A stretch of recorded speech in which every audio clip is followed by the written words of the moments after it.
Hey,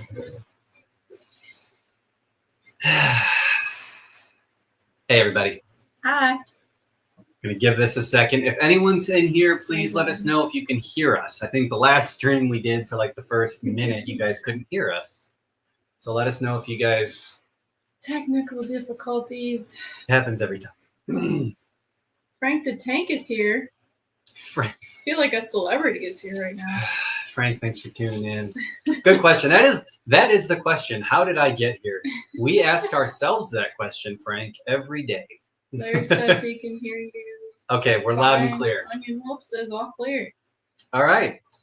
Ladies and gentlemen, this is a spicy one. This is a controversial one. This is an important one for us. This is what Martial Arachnids historically has been all about. And really, there's one question to answer. Are heating elements safe to use on spiders? The answer is yes. And we're going to show you how to go about using them, applying them safely, kind of the philosophy behind them. Of course, the dog decides to start. Zelda. Might want to go grab that box for him. Just like any tool, any of these elements that we show you and talk about tonight, they can be used correctly, they can be used appropriately, and they can also be a detriment if you're not paying attention to what you're doing.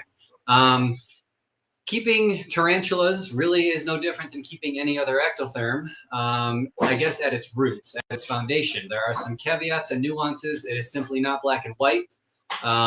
One of the things historically that we've always been trying to tackle is that tarantulas are resilient. They're very hardy, they're very adaptable.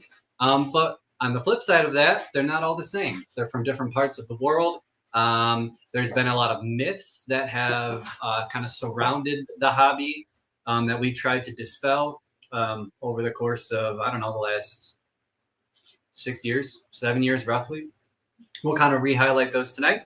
But let's just dive into it, guys. Welcome to Spiders After Sunset. This is Heat and Light Part 3.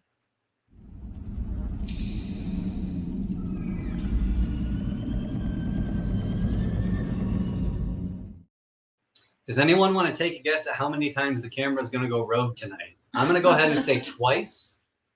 Or how many times the dog's going to go grab a cardboard box to tear apart. Yeah, the dogs are wound up. I don't know what the deal is. So let's see, guys, real quick. If you guys have not watched Part 1 and Part 2 of this series, links are in the description. They are several years old, but it does answer a lot of the questions you guys might have going into this. So if you haven't checked those out, please go check them out. That will kind of answer some questions you guys might have right off the bat. Save yourself some keyboard time. Just go watch those videos, and then you can jump back here. Got some, 11 people, 10 people. All right, let's go. Hey, everyone, welcome. You guys are amazing. We love you. Vicky's here. Nikki's here.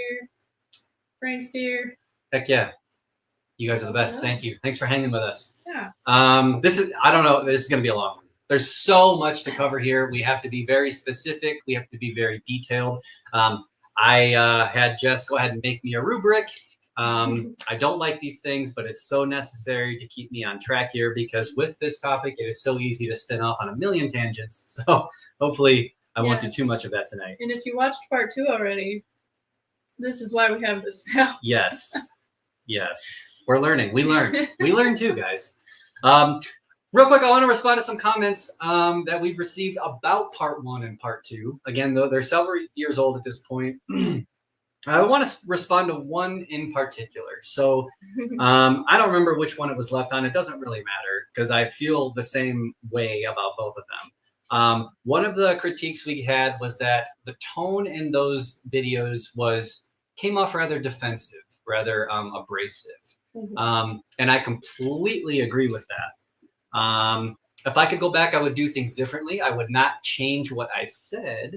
But I think it helps to kind of understand why those videos might come off a little defensive, because they were. It was absolutely, it was defensive. Frustrated is a good word. Because to us, this concept is not so foreign. To us, historically, this has always been common sense is not the right word. No, but we have so much experience with it that it's kind of like second nature. Right. Just a habit already. And yeah, and with that, the opposition to these concepts has been defended very passionately in a place that's not really rooted in logic. It's just there's a lot of confusion. And you know, I've repeated this before, and I talk about it in part 1 and 2, but because we do this for a living and we breed animals, we're very passionate about our spiders. We are very passionate about welfare. Because of our backgrounds, we can't help that. We have been trained to perceive things a certain way and to approach husbandry in a specific way. So we can't help the way we feel about that. 503 says, like a tarantula, defensive, not aggressive. But I think we were both defensive and aggressive. Yeah, we were definitely. I'm not going to sugarcoat it. Ryan was. We were both of those things. We've since kind of calmed down. We realized that you can't drop elbows and get anywhere. But I will say this. Because of that video, because of those 2 videos, the conversation regarding this topic has absolutely changed. It's not so foreign anymore. There are people who are understanding what we're saying. The conversation is changing. It's not so illogical anymore. Of course, there are always going to be people who don't quite understand this or view it as a waste of time. And again, we're going to really jump into that as to why we think that's absolutely incorrect. But just so you guys kind of understand, when you watch those videos, if you haven't seen them, that is definitely where that comes from. And like, I agree, because I watch it and I cringe at myself. I'm like, geez, you know, probably didn't have to do that. But that's where that comes from. So moving on. Should you do this? Should you even consider applying heat and light to your spiders? Yes. The answer is yes. And that's our opinion. That's our opinion. That's not fact. There is nothing wrong or bad about not wanting to do it. This is just, we're presenting our opinion and our experience and the information that we have. Right. So connected with that, do you have to do it? No. But in some cases, and we'll talk about that tonight, that can be incredibly beneficial for the health and welfare of your spider. Now, connected with that, I'm going to repeat some indisputable facts about tarantulas. We're gonna stick to tarantulas because that's really what this is all about. There are some facts. I'm gonna rattle through them real quick. Tarantulas are ectotherms, meaning they are cold-blooded. Okay, just like a reptile. Tarantulas are poikilotherms. By definition, what that means is that these animals modify their behavior in an attempt to thermoregulate. To change their body temperature. Change their body temperature, right? So their sole purpose, I suppose, is to thermoregulate. It's food facts. Hey. Yep. So another fact is that they do thermoregulate. That is what a spider does.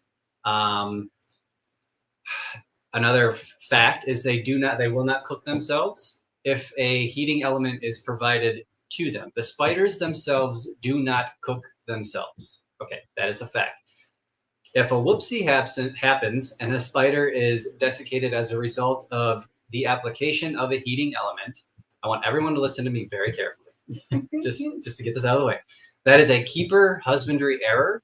That is not the tarantula's biology. Okay, they are not moths to flames. That's not how that works. And it also doesn't mean heat light is bad. That's correct. Heat light is bad. Heat, light, bad. That's not how that works. Yeah. Okay. Means the application was improper. Okay. Another fact connected with that is that jerky. Correct. Yeah. Yeah. We don't want spider jerky there, and we're going to talk about all the ways to prevent that. Another fact is that ectotherms rely on heat as a unit of energy to metabolize. Okay. Now the degree of heat and the desire to warm their bodies is going to depend on many factors. Okay. And they all behave differently. Tarantulas are not tarantulas, are not tarantulas. They're all very different. They're from different parts of the world. That being said, there's a lot of overlap with parameters. So there is that. Any other facts you want to add before we move on? No, but just a little addition onto all this is that it kind of sounds complicated when you frame it kind of this way, but it's we are making this more complicated than what it we're is. putting a lot of words out there, but I promise you it's not complicated. You just have to have a basic understanding. Yeah, and that's why we're being specific and a little bit annoying right now, is because we have to hammer out these little details because details matter.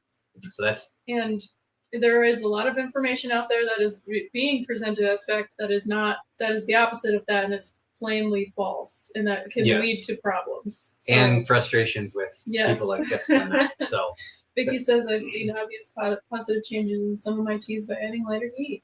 That's great. Can you put that up on the screen? I did for a while. You did. Okay, good. Sorry guys, I'm not watching. That's good because that kind of goes into what we're going to say next.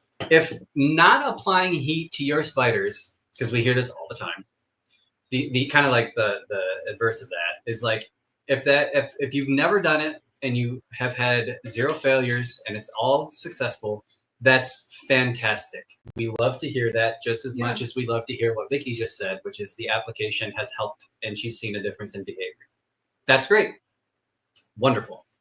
But that doesn't what am I trying to say here? That doesn't change some of these facts, and it also doesn't change the fact that, like, again, lots of people have success doing this, and there's good reason to consider doing this. Yes. Okay. The presentation of the information that we know, our experience and all that, does not negate any of those positive experiences without the application of heat. It doesn't negate any of that. There's no reason to be combative about it. We are just presenting what we understand and what we recommend. And we say this because, again, historically and even today, there is such a passionate defense to not use elements at all and to propagate this myth that if you're comfortable, they're comfortable. So, and that just doesn't, in our opinion, that statement does not belong in the husbandry of invertebrates, period, because that's not really how invertebrates work.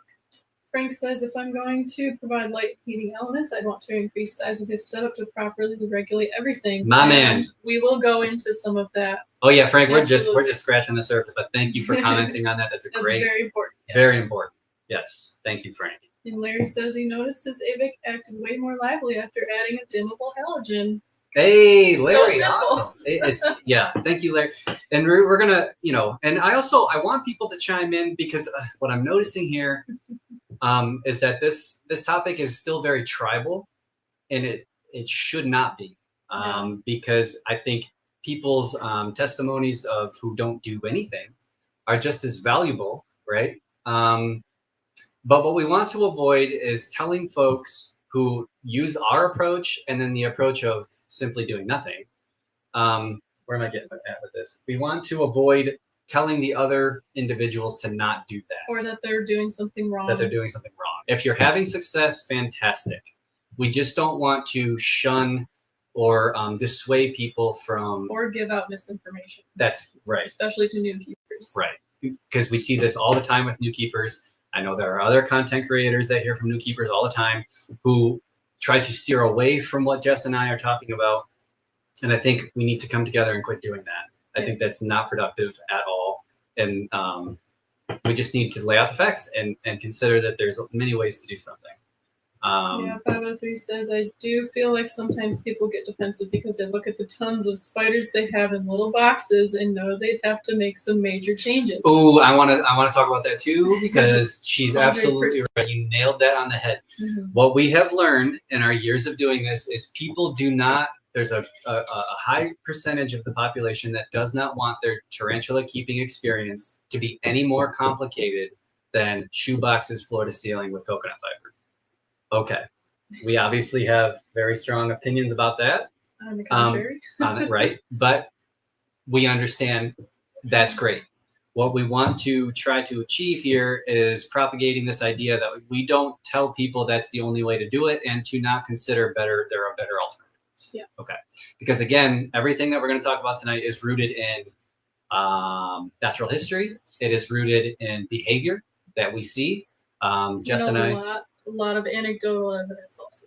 Yep, there is something to be said for anecdotal evidence, and we're going to talk about science at the end here because there's this weird we'll talk about it. Blue Bomber's here. Hey, Blue Bomber, give your animals everything to thrive. Exactly. Awesome. Yep, and that can look very different for people in different parts of the world too, and for different species. We gotta make sure we talk about that. Okay, I'm gonna keep following down here. Address potential husbandry due to improper times. Yep. So what we need to acknowledge too on our end, if we're pushing this, we always try to get people to understand that you need to measure, and if you do this improperly, you will have. It can be a detriment. It can be more of a detriment to the spiders than doing nothing at all. So we have to be very clear about that. And we're going to try to explain all of our application. Again, it's so easy, but there are details we can't overlook. And that kind of ties in with the previous point that we were making, where if no heat has worked for you in the past for however many years or however many spiders, good for you. However, there are husbandry issues that are present with new and experienced keepers that, again, from our point of view, because we're always thinking about temperature and energy. Because tarantulas are poikilotherms. Yes. They are ectotherms, and they rely on these two very basic things to survive. So we feel it's really important to address the people that do have issues, even if they're rare, even if they're common, whatever, that could be due to temperature. No, I don't even want to say improper temperatures. I just want to say like something that needed to be tweaked in the husbandry pertaining to temperatures, heat and light, and whatnot. Yeah. Yes. Okay. So I already talked about this. I know there's flies. It's that time of year. So basically, all we're trying to say is we need to stop saying that this whole concept is bad and stop discouraging other keepers. Guys, if this was bad, we'd be out of a job. Onion Wolf says, relatively new keeper, hate seeing small enclosures for juvies and older. See, my T's wonder a lot. Yes. Yeah. I've seen a lot of suggestions a lot on social media saying that very small enclosures are like totally fine for like 6-inch spiders. We'll talk about that. That's totally we'll talk about that. There's so much we could dive into here. There are some cases. Definitely. You just have to understand behavior and what's happening in those smaller spaces. Yes, like people do have success in those smaller spaces. We understand that. I get that, because when you give a tarantula an enclosure this size, this animal spends the majority of her time in just that little web hammock. That's natural. That's okay. People might see that and be like, oh, they don't need, this is 12 by 12 by 18, by the way. I know we're getting off topic. This is just what happens. But there's a reason we give our spiders, all of our breeders, at least something like this. Even with their terrestrial, fossorial, or arboreal, more space. There's a reason for this. Yeah. Even in this enclosure, you can see, I can't really point to it because it's on the other side, but you can see how far down her hammock goes and how far up towards the top of her tank it goes. And she can travel that whole... This is Avicularia purpurea, by the way, a female. The whole height. Which, the green screen makes the plants look gray. They're not gray. They are green, I promise. It's a jade plant, so it's like kind of blue-green, too. Green. Blue-green. Anyway, and then I have a Heartbacterial poker piece female over here, which she was out basking.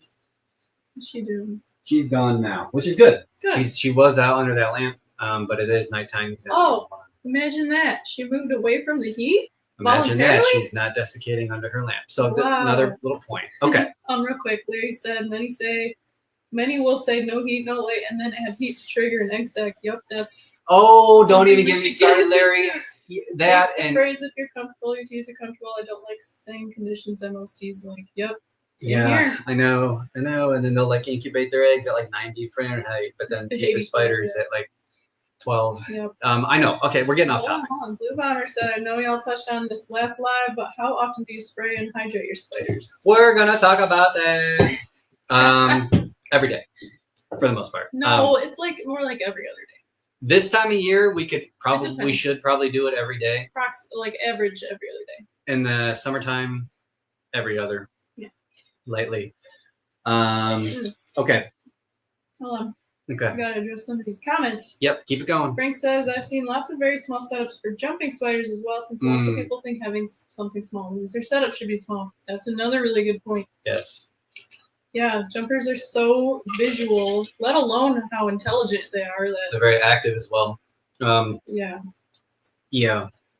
Jumpers are a whole other thing. There's a reason we don't work with them anymore. Larry says, my AAVIC will have a 12, 12, 18 bioactive next week. Going to be a 3-hour session. Nice. Nice. I love to hear that. I like That's building awesome. bioactive enclosures. That's the way to go. It like makes this is so much more enjoyable for not only the spider but for the keeper too. That's just an opinion, but anyway. This isn't the prettiest enclosure, but it is still fun. Well, it looks gray and dead. Yeah, that too. It is green. I promise it's green. Okay. Well, I think we covered this already, but do not keep your spiders super hot all the time. Again. Gonna be this video is gonna be a 3-hour session. Yes. Oh yeah. Oh yes, yeah. We're buddy. not even through But this is necessary. Honestly, this is section. like we're like 5 years behind this video, so we're gonna take our time. We have to do this right because again, there are folks who do not like us that don't want this information propagated, which drives me crazy. They won't talk to us directly. It's very silly. But so we have to take our time. And talk about this right. In my defense, we recorded most of part 3 2 years ago. We did. And Ryan said, "Nope, you're not publishing that. I hate it. We're just going to do it some other time." For those of you that have been waiting for part 3 for 2 years, it says. Anyway, here is that other time. What brands of lighting are you currently using for your setups, Frank? We're going to get into that real quick. We just got to get through a couple more points before we get into the nitty gritty. Okay. All right, guys, let me go. Do not keep them super hot all the time. Animals, they do not redline at these warmer temps all the time. That's not the way nature works. It does cool down at night. In some places, like where a lot of Poecilotheria are from, with some exceptions, it is pretty much like 86 for like most of the summer, 85 even at night. We have to consider the species. All we're doing right here is we're trying to cover ourselves by saying you do not want to keep them super hot all the time. That is just as bad, if not more detrimental than keeping them cold all the time. Nature does this, right? Yeah. It goes up and down, and keep that in mind. Frank says I'm here for the scooter waffles. Blue Bomber says take your time. I'm here for the vibes and info. Rock and roll. And Onion says, I'm so glad I found your channel. It's exactly what I've been looking for. Onion, I'm glad you found us too. I appreciate you guys. So for us, heat and light go hand in hand. And for the most part. In nature, heat and light both come from the top down. So we try to couple heat and light together. To us, it's kind of one and the same. Even though photoperiod and circadian rhythm aren't necessarily directly related to heat, but in nature you can kind of imagine if you go outside, like you just have to step outside and see what happens when the sun is up. When it's brightest, it's warm, right? So usually we try to couple heat and light one and the same. Adding heat can reduce moisture. Zach kind of complimenting or connecting with what you said. Adding these elements can reduce moisture in the environment. Absolutely true. The hobby likes to use that as a crutch or a reason to say not to do any of this. Again, we just simply replace the moisture that the elements take out. It's just, that's like proper husbandry, and it's okay. And even if we were not adding all this additional heat even to our really warm species, we would still be missing pretty often. Yes, and we could do a whole podcast or a stream on moisture, yes, humidity, and why we mist every day misting. Lightly. Yeah, we could do another one on that. Yeah. Okay. Cinnamon Fox says, I caught you live. Hi. Hello, welcome. Oh, I'm not supposed to wave. We don't want the camera to go nuts. Yeah, you gotta keep it below too. And then real quick before we get into the nitty gritty, a lot of people like to say the application of heating is complex and it is expensive and it is not safe. All of those things are false. You're going to see here in just a minute that none of this is hard. None of this is complex. It does require some critical thought. Not going to lie about that. It absolutely does, but it's not complex. It's not complicated. It is definitely not expensive. Not today. Maybe back in the 80s, this was foreign and this was expensive in some capacity. I still have a hard time with that. I think people just didn't quite understand. Yeah. But doing this today, it can be as expensive as you want to make it. I saw on one of the groups, I was so impressed. One of these, a keeper hooked an Apex regulator system, which is used in saltwater reef tanks, like an Apex climate control unit in a cabinet for his spiders that monitors the temps at all times and it sends it to his phone, and he can adjust things. It's basically like a smart program. That's awesome. And like, there's nothing wrong with that. But like, so what I'm trying to say is it can be as simple and cheap, like I'm about to show you, or it can be as expensive as you make it, like that. Either one's cool. Real quick, Larry asked, do you like misting systems? Yes, but we don't do it. You can. I love Mist King systems. We have a Mist King system. We use it over our frogs over there. We thought about automating that whole process. The problem is, and we're getting off tangent, but this is, you took us here. So the problem is when you add moisture automatically to an environment, you really have to pay attention because that water can get away from you, and that water has to go somewhere. Connected with that, if you're going to add an automated mist system, you need to make sure you have good ventilation in the room. Use an enclosure like an Exoterra that has built-in cross ventilation. That moisture, that you don't want to create stagnant conditions. So yes, you can automate if you have the know-how and the funds to do it. We don't. We like to be hands-on. Yeah, monitor it. We check the moisture level and how fast things are drying up pretty much daily for all of our tanks. Now that said, in the past, I've used Mist King to rain on my close-left area with success to like stimulate a monsoon season. So there's that too.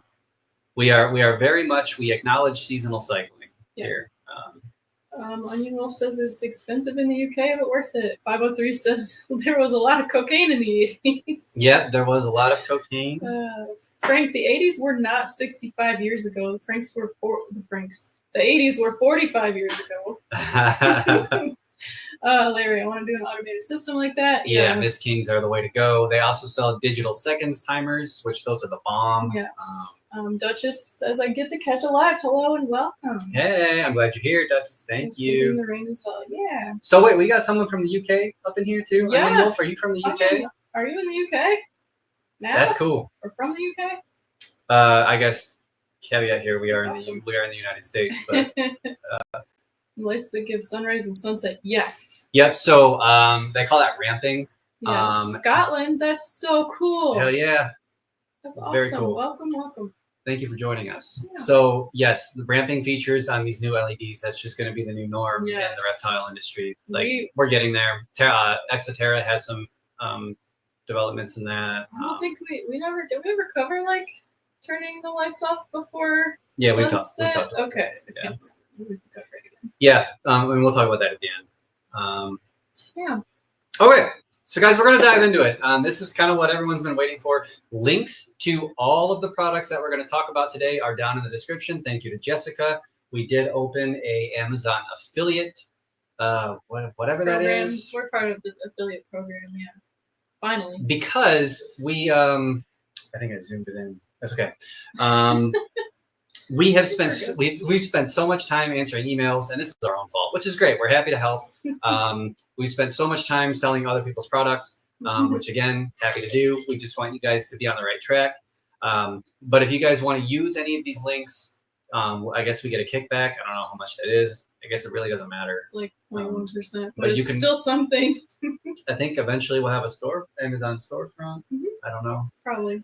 Yeah, I do not have the time, patience, or funds to make our own lights. But with that being said, if you click any of the links in the description for those products that we recommend, and if you purchase something from that referral link, we'll get that kickback. So if you want to purchase any of the things that we recommend, please go through our referral links. Yeah, and most honestly, guys, we did this so that we can just like literally send people a link instead of spending a whole time like. Yeah. I also like. If you guys want to talk about this, I really hate sitting at the computer and typing emails. I will give you my phone number and we can just talk about this. It's so much easier. It's true.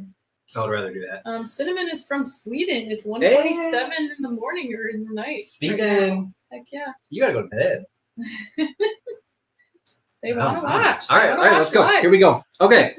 I don't know what you guys have access to. A lot of these products are made in China, with the exception of a couple here. So I don't know. They probably ship worldwide, I'm assuming. Yeah.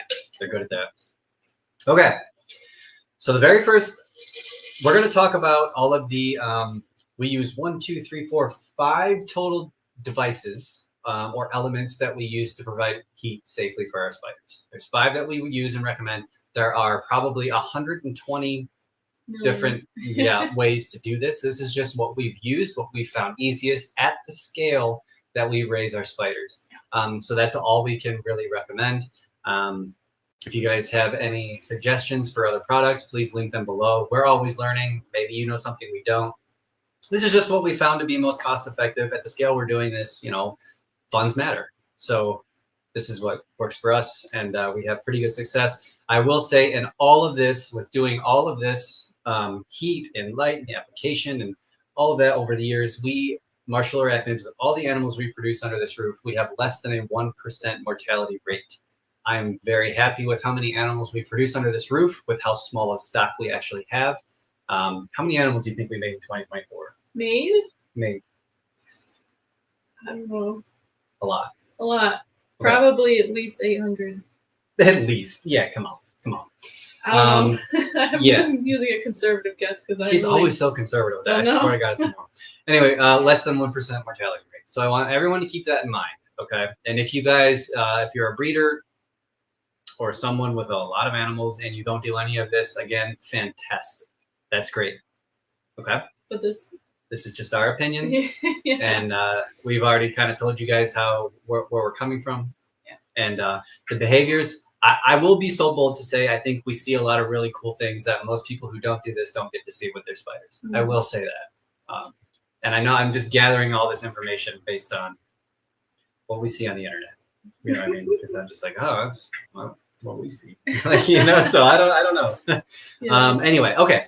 So the first product that I usually recommend the most, and which is kind of our baseline, is the Barrina, which is we're gonna start pulling up some pictures here. Obviously, I can't take you guys around the room and show you, but we use the Barrina T8 LED grow light, and again, link in description. I gotta share my whole screen this time. Okay. LED grow lights are unique in the sense that they are still energy efficient LEDs. But they do produce heat, a gentle amount of heat that usually does really well for spider-sized enclosures. So that's this long silver tube here that's lightening up all. Can they see that? Yeah. Okay. Sharing my screen right now. Okay. So Barrina T8 LED grow light, and what we do, because as you can see, if you kind of observe around the room and we show you these pictures, we use baker's racks for a lot of our stuff, and you can see in this particular photo. There's a video that couples this. These lights are suspended. They come with mounting hardware. Go ahead. Okay. They come with hardware that you can suspend them, or you can rest them directly on the tank. Now, this video really is all about application. So I'm going to show you how we do it for our juveniles real quick. Hopefully you guys can see that number. Yeah, so that was a low of 74, it looked like at the beginning. Let me replay that. Yep. And that, guys, that number there is with an ambient temperature in the room of 72 Fahrenheit. And a high of at least 82.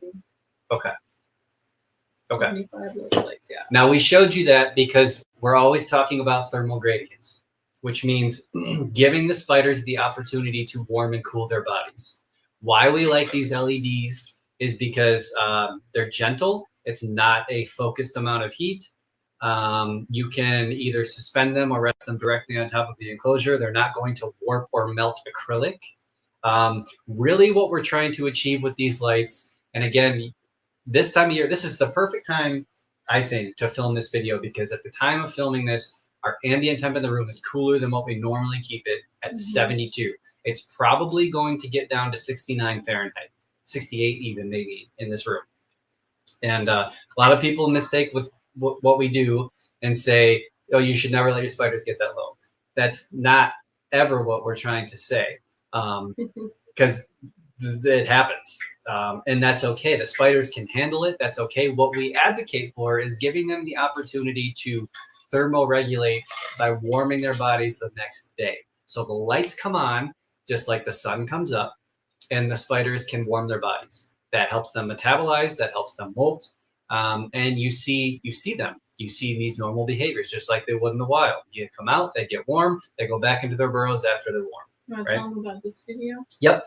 So in this video, you see Barrina T8 grow lights over 12-18s, and notice how every single versicolor in the morning, all of our breeder female versicolor are basking. This is basking behavior. They're warming their abdomens.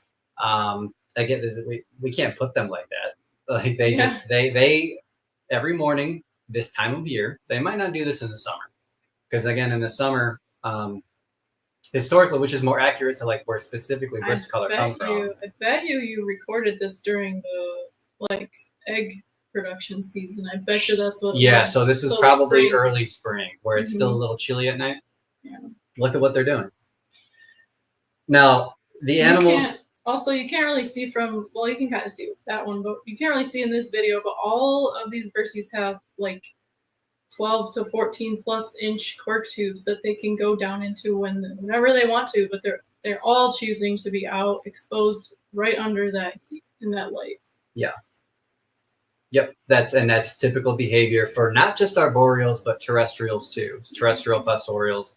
And guys, we'll bring you back to the screen in a minute. Okay. Whoa. Okay, we'll catch up here. Yeah. So that's the Jess, do you want to go ahead and flip on that little switch here? Yeah, let me see. The scooters were speeding. Love my LED grow lights. Have them on a timer and controlled with my phone. Awesome. Hey, Tina. Yeah, we can talk about how to do that here in a minute. Are you in Tennessee, Tina? I see Tina. I'm not sure. Is T8 Whoa, that LED, is nuts. Is T8 LED the same as just T8? No, not at all. No, not at all. So the T8 and the T5 refers to the diameter of the tube, because there are. I got to be careful with what I say. There are T8 fluorescents, which are very different than the LEDs. And T8 UVB lights. There's T8 UVBs, which we're going to talk about UVB in a minute. Anyway, you guys get the point. We can turn this off. Okay. The camera makes this look so much brighter than what it really is. Yeah. Anyway, so these are Barrina T8 grow lights. These are made in China. They are aluminum housing. We're going to talk about Tennessee too. Tina. Hey, Tennessee, it's cold here. Yeah. What the heck? Cold everywhere right now in the United States. Okay, so we're going to talk about some pros and cons with the Barrina lights.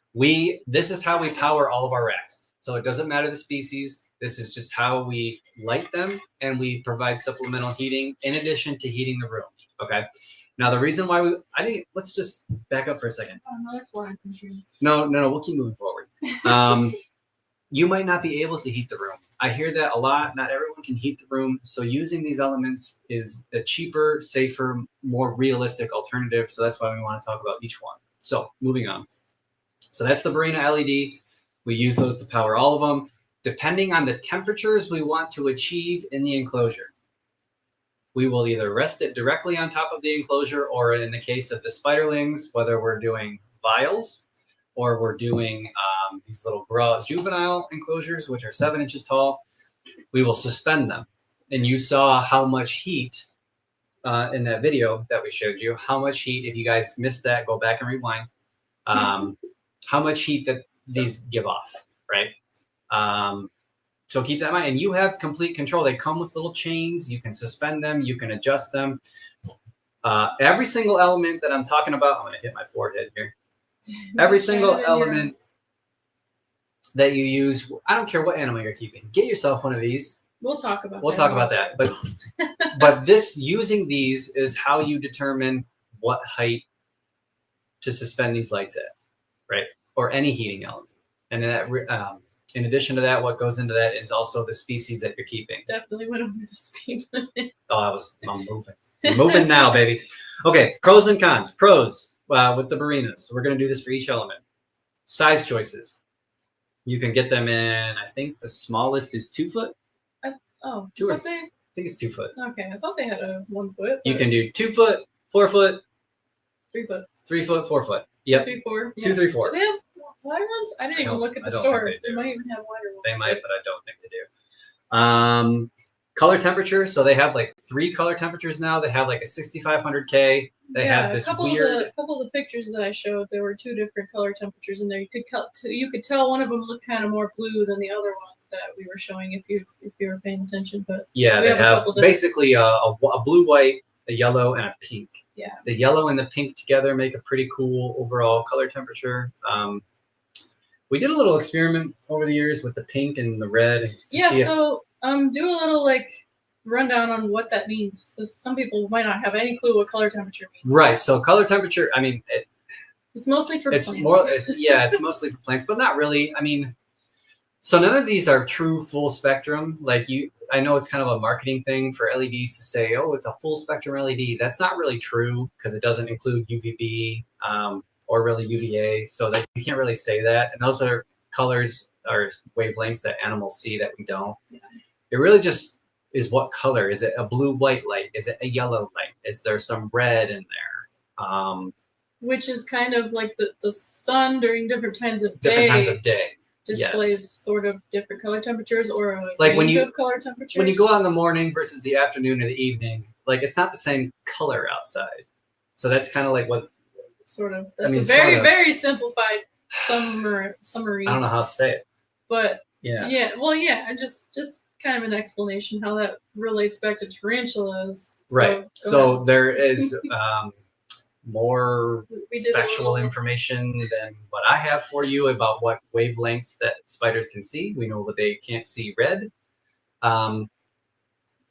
Anyway, we did an experiment to see if we put the pink, which obviously has more red in it, if we would see them more and their behavior would change. We didn't notice any no changing or no differences between the three. Golden hour in photography. Boom. Yeah, especially like if it's a cloudy day. Like people who take overcast, photographers know, get out there and get the pictures because color's popping. Okay. Another pro for the Barrina, low heat output. It is gentle. That's why we recommend them for most people for general purpose with their spiders. They are daisy chain linkable. So wait, hold on. Back to low heat output. So I want to kind of like explain that a little bit more. So that the low heat output part of this pro is like if you're comfortable at 70 degrees or 68 degrees, then that light will give you in most cases, again, I don't want to generalize for all species because it will vary, but that low heat output will bump up those like 5 degrees temperatures within the enclosure to something that's probably more natural for most of the species we keep. Yeah, and there's a little caveat with what you just said there. That we keep. We do not work with every species of spider under the sun because we know we can't provide things. Like we don't work with a lot of the species from North America because we cannot give them that seasonal cycling that they need. Because I don't like them. And because I don't like them. that's But yeah, and mostly also, because we can't things. Yes. Yeah. And I also wanted to add, if you do keep your room at like 75, 76 degrees, it still is not going to like overheat your enclosure either. Right. If you have tropical species and you just adjust it, right, based on what you're trying to achieve. Yep. Right. I hope this makes sense to everybody. To us, this is very simple, but basically it's a very low heat producing, light producing fixture that you can adjust. It's very gentle. You're not going to cook anything. It's very simple. 503 says they have a $15 off coupon on Amazon right now. Heck yeah. Boom. There you go. That up for a minute. Okay, so they're daisy chainable, meaning they have an input, and then you can link them all together if you have lots of spiders like we do. And it's only one outlet that has to plug into the wall or a power strip, so you don't have to have 16 different plugs. They are low wattage. This particular one is 24 watts at 24 inches long. The longer you go, obviously, the more watts. Yeah, I think the 48-inch one is 48 watts, isn't it? Yeah, that sounds right. Yeah. They come with. Go ahead. Go ahead. I'll interrupt you. They come with. I have to turn this. A little reflector, so these slide out. This prevents you from blinding yourself when they're suspended over your enclosures, and it focuses the heat and light downward, so it's a little shroud. I like that. And it's an actual grow light, meaning it's good for plants. It's nice and bright. It's good you can grow plants in your enclosures like we usually do, as you can see here. So those are the pros. The cons. Hold on. Go ahead. Real quick. Frank says, "What's your dream species?" I have them. Wow. Yeah, if we're talking about tarantulas, Poecilotherium metallica is my favorite tarantula, followed very, very, very closely by the vermilia tarantula, Pachystoplma rufinigrum, and then she likes vermilicola. I like vermilicola. No, I like those rufinigrum for sure. I like that like bronze copper color. And then I like the ogre spiders. Ain't it nice? Yeah, I got what I want. What about you, Jess? Ashley B says she just got 20% off Barrina. Heck yeah. Dude, I want 20%. What is my dream species? We need 20%. I think I want those Fanke Red, and Saba Red. Jess really loves like her Asian arboreal species. Yes. That is her thing.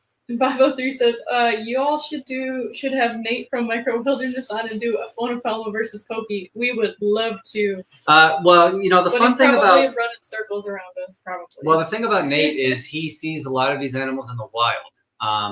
Yeah, it's kind of his thing. So what I would like to do is talk to him and get insight, because I've never seen a lot of these animals in the wild. I just talk to people who have.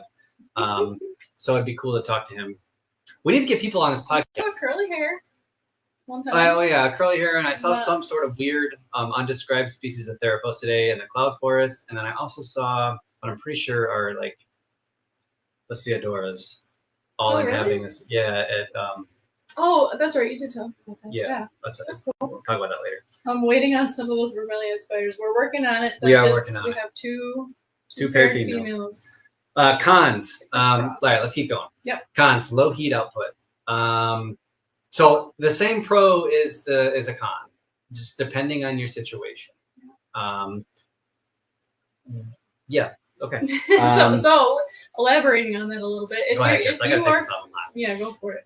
If you are comfortable at 60 degrees, or you are unable to heat your ambient temperature in the room that you keep that spider in past, 60, 65, 55 degrees, these Barrina lights will probably not be enough to, in our opinion and experience, will probably not be enough to raise the heat in that enclosure to what we believe is an acceptable temperature. So that's how that can kind of be. Depending on the species. Depending on the species. You gotta be very clear about that. Yes. Okay. Okay. And then the last con for the Barrina is you cannot buy just one.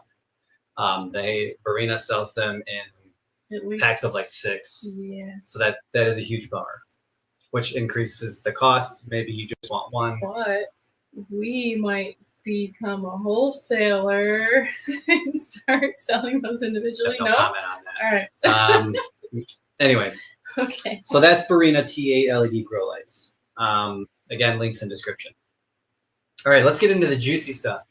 To my left, you will see a heat lamp being used. And this is where everyone gets triggered. Hi, Jinian. I don't know if I'm pronouncing that right, but welcome. No, I'm so glad you didn't miss it. And once we finish this, we'll upload it. You guys can rewind and take a look at what we've been talking about. Okay, so we're going to talk about the traditional heat lamp. Okay, this sucker right here, this beautiful tool. I would not call that a traditional heat lamp. This is not, well, it's not a reptile traditional. God, people like it is a heat lamp, but like it's a heat lamp. And to my left, you'll see one in action over our Heart Bacteria poker piece female, who was within minutes of me moving her and putting this over her. We are seasonally cycling this animal. We'll talk about it later. She immediately came out of her burrow and started basking under this within a minute. So, heat lamps. This is kind of what all the buzz is about. This is a more traditional heat lamp. It is made for producing heat. It does produce visible light that we can see. I'm not so sure about the spiders at this point with that color temperature there, but we can clearly see that. That is a heat lamp that is made for producing a focused beam of heat. Okay. Are these safe? Yes.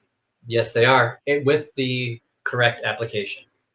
We're going to talk about these little caveats here. What you're looking at here, and we use these all the time. I don't think our business would be nearly as successful without what this is. Frank says it's obviously a type of old school camera. It actually does look like a little old school camera flash. Yeah. Smile, suckers. Okay, so what's fun about these is what I'm showing you here is a mini halogen lamp. Mini referring to the size of the bulb that this takes. You can see it's kind of weird. I'm going to actually take it out. Oh, okay. Yeah. Take it out. So these are an aluminum shroud with a ceramic socket, which those are the things that you want when you're working with a heat lamp. Talking about safety. And the bulb looks like that. See how it's kind of funky? Just a little guy. Just a little baby. Okay. These are called G9 halogen lamps. Mini halogen, G9, right? mini halogen lamps. Okay. When it comes to the heat lamp aspect, this is always what we're talking about. And I think we need to do a better job at kind of clarifying what we're talking about. Because most people think a large mercury vapor-esque metal halide bulb that is just the size of the sun, and we're just blasting our spiders. So I think we need to do a better job. But we have plenty of pictures showing you guys like this is what we use. And we're going to go ahead and dive into that. Jess is going to find those pictures. We're not going to be able to see your comments while we're doing this, so just pause. 503 says I have one of those on my blue death fanny beetle tank, and they're often not chilling or baking under. Oh yeah, you almost like can't you like literally can't cook death fanny beetles. Yeah, they like it hot. All right. Now these, in my opinion, we have one on this tank here. Okay. You want to talk about the pictures, or you want to talk? No, go ahead and just show them that for a second. Yeah. So there's one in action. Like I said earlier, you can see one over that poker piece female, and I'm going to tell you why we chose that particular spider here in a minute.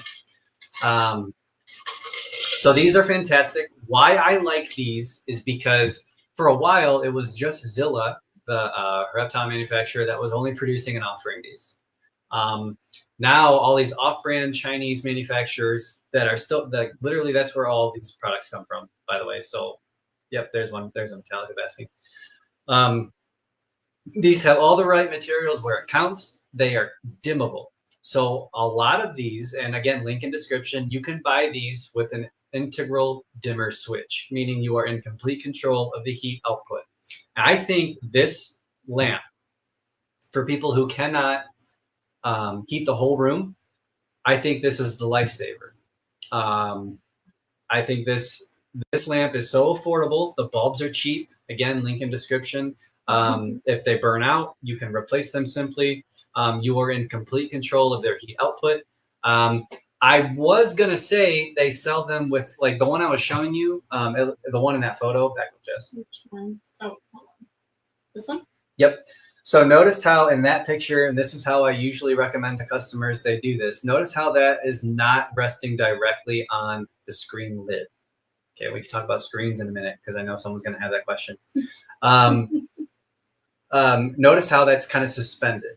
So all of these that we're talking about, we usually recommend that you suspend them, meaning they're not directly in contact, whether it's acrylic or metal screen or glass. Doesn't matter what you're using this for. Don't rest it like I just showed you on that picture. Yeah, don't do that. Oh, because just don't do that. We do that. I'm fine with us doing that. I'm not fine with you doing that. If that makes sense. I do not recommend that. Okay. So always suspend them. I was gonna say you can buy these without with a clamp on them. So like a little gooseneck flexible clamp, like in that picture. I think we bought all of them. Yeah, I don't know, like the manufacturer doesn't seem to sell them, which is just so sad. They might come back. They might come back into production. Yeah, I don't know. Just put me back on the screen. I'll show them. All right, hold. Yeah. Okay. So you used to be able to buy these. Yeah, this is kind of like all crazy looking. It used to have a little clamp. Yeah, there you go. And I used to just recommend this all the time. Look at all the dust. I took this out of storage. Don't judge me. I used to recommend that all the time. And now the ones that I can recommend to you don't seem to have that. But that's okay, because you can still use zip ties on the cords. They sell many little, what do you call those, stands? Which I think we. Oh yes, there's a lamp stand. There's a lamp stand. Description as well. Okay. So we do use this product. What I like about this is halogen. Again, here's the bulb. Halogen produces a very focused, a very tight beam for small spaces. You just zoomed the camera in and then back out somehow. Oh God, I'm good. So that's why if you're going to use something like a traditional heat lamp, that's what we recommend. Do you want me to show some more videos? If you got them, if you got them, I'm just going to ramble. So. Okay. I have used this historically with terrestrial species, like you see in the instance of the poker piece. With those hand boom. I know, guys. Jeez. Tell them about this because this requires some explanation as well. Okay. So in this scenario, this is a Poecilotheria metallica. We're always talking about thermal gradients. So that's why we like to use taller enclosures, usually 18 inches or taller, if we can swing it, because you can, with these halogens, you can really dial in that gradient, right? So we want the animals ambiently to be able to go down to a baseline. So that's thermal regulation. They can cool themselves, and if they want to, they can go up and they can get warm. And these heat lamps, usually we don't keep on all day. Now you can, if your situation calls for it, not at night, obviously. But you can keep them on all day should your situation call for it. But what we try to do, because we do heat the room, is we give them just a little sliver of access to this really warm temp, especially brooding females. Metallica, right? Did you mention Metallica specifically? Yeah, Metallica specifically. And we talked about this on our Poecilotheria live stream. Go back and listen to that. This is how we achieve all of this. But not just Poecilotheria, because our Avix too. We've got a really cool picture. Yeah, go ahead. We got 2 pictures actually of Avix doing this. We also have the Pulchripes. There's a female that brought her egg sac out of her hammock. Brought it out of this hammock over here to be right under. To be under the bulb. So normally we don't try to like cook females. Like I can't say that word because people take it the wrong way. We don't try to like really melt them. We just try to like offset it, right? So they get a little bit of that indirect heat. Opportunity, yes. So they have the opportunity to approach the heat if they want it, or they can get a little bit of the kind of residual heat that comes off of the side of that direct beam. Just like the sun, right? It's very simple. This female in particular decided to bring her egg sac out of the safety. And that was about, what was that, 90 degrees? It was hot. And I don't know how else to say it. It was hot. And about 2 weeks later, we got beautiful 87 babies. Beautiful babies. So this is a good sign. And this is a wonderful instance where people will keep their spiders at room temp in the high 60s, low 70s, and then incubate their eggs in the 90s or 80s. And it's like, and then call us crazy. It's like, guys, no, if you just, think about what's happening. And then here, pretty much the same exact thing, although she didn't come all the way out of her hammock, but she brought it way to the top of this cork tube. Yep. To bask right under like a little light. offering. Now we'll see terrestrial and fossorial species. Yeah, see that's on the cool side. Yeah, at the bottom of the cork it's probably about 77, maybe cooler. And then at the top, at least 84 degrees. She's choosing to put her egg sac in the warmer Just section. said it perfectly. Choice. Yes.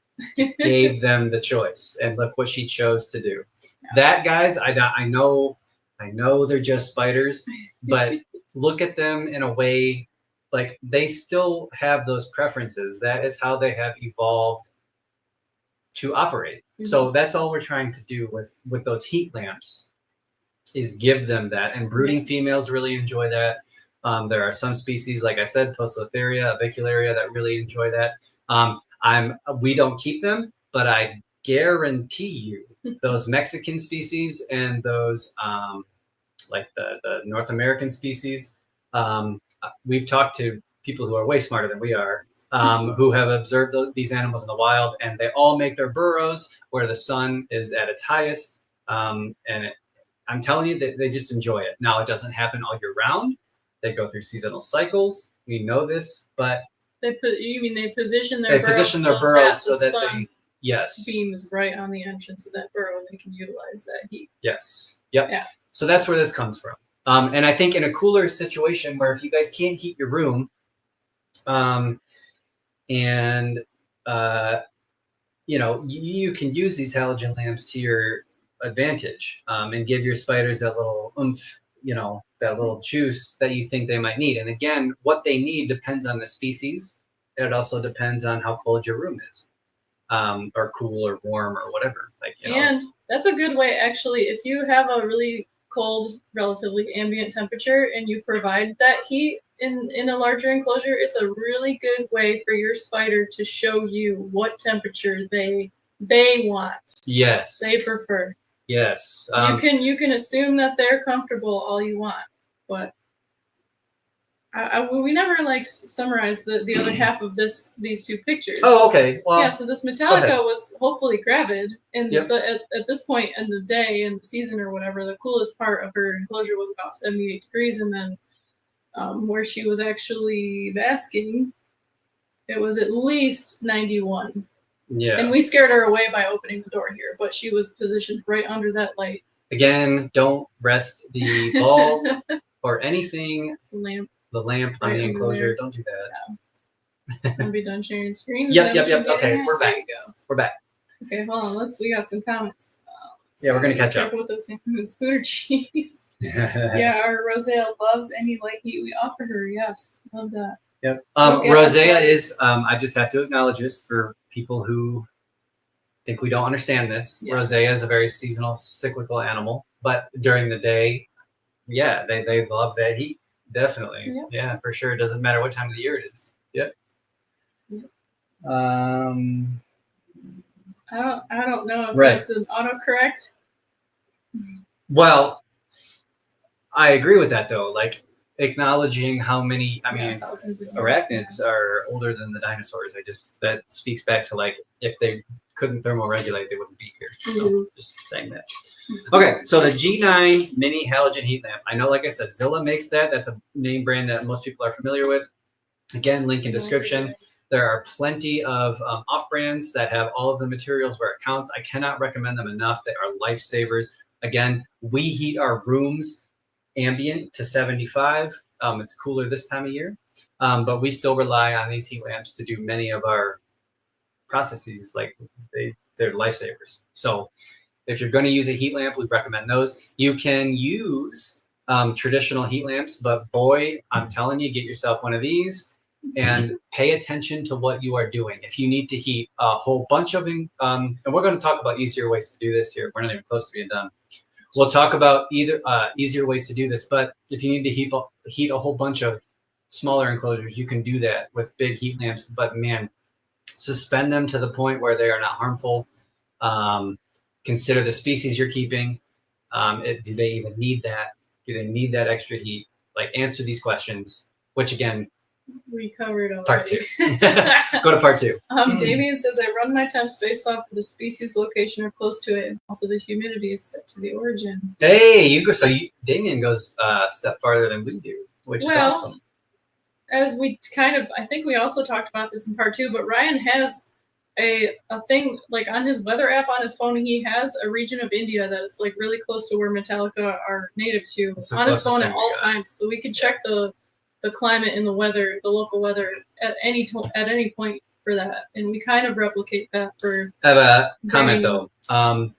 Just because it gets 110 degrees Fahrenheit in India, we don't just blast our spiders with 110 degrees in their little box. That's not how it works. Right. But if we just slow down a little bit and we use our brains, we can just kind of glean from that really how warm it might be in a hollow or a burrow. You know what I mean? So. Think about that. But we know that it gets hotter, and we know that it gets a little bit cooler, and it gets rainier. Right. So just common sense. Anyway, okay. I think the people who come to teas from the reptile hobby are much more open to the concept of providing heat than the people who only have 100%. And guys, this is so crazy. Hold on. This is so crazy. The fact that like this is such a controversial thing. No, because like folks who keep mantises, folks who keep roaches, even mantises, like, it's just not like duh.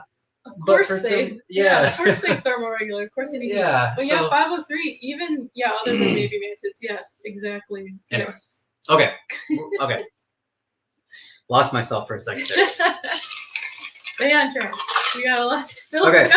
The pros of the mini halogen heat lamps. Focused beam of heat. Use them in small spaces. Cost effective. They're not expensive at all. Cheap replacement bulbs. They are dimmable.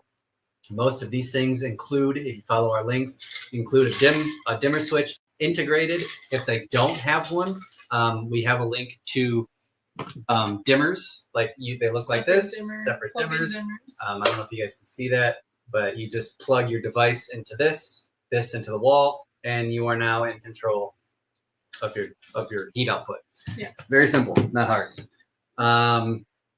Compact, used for a diverse application, high heat output per wattage. So that's beautiful. So the bulbs that we've been using are 50 watts.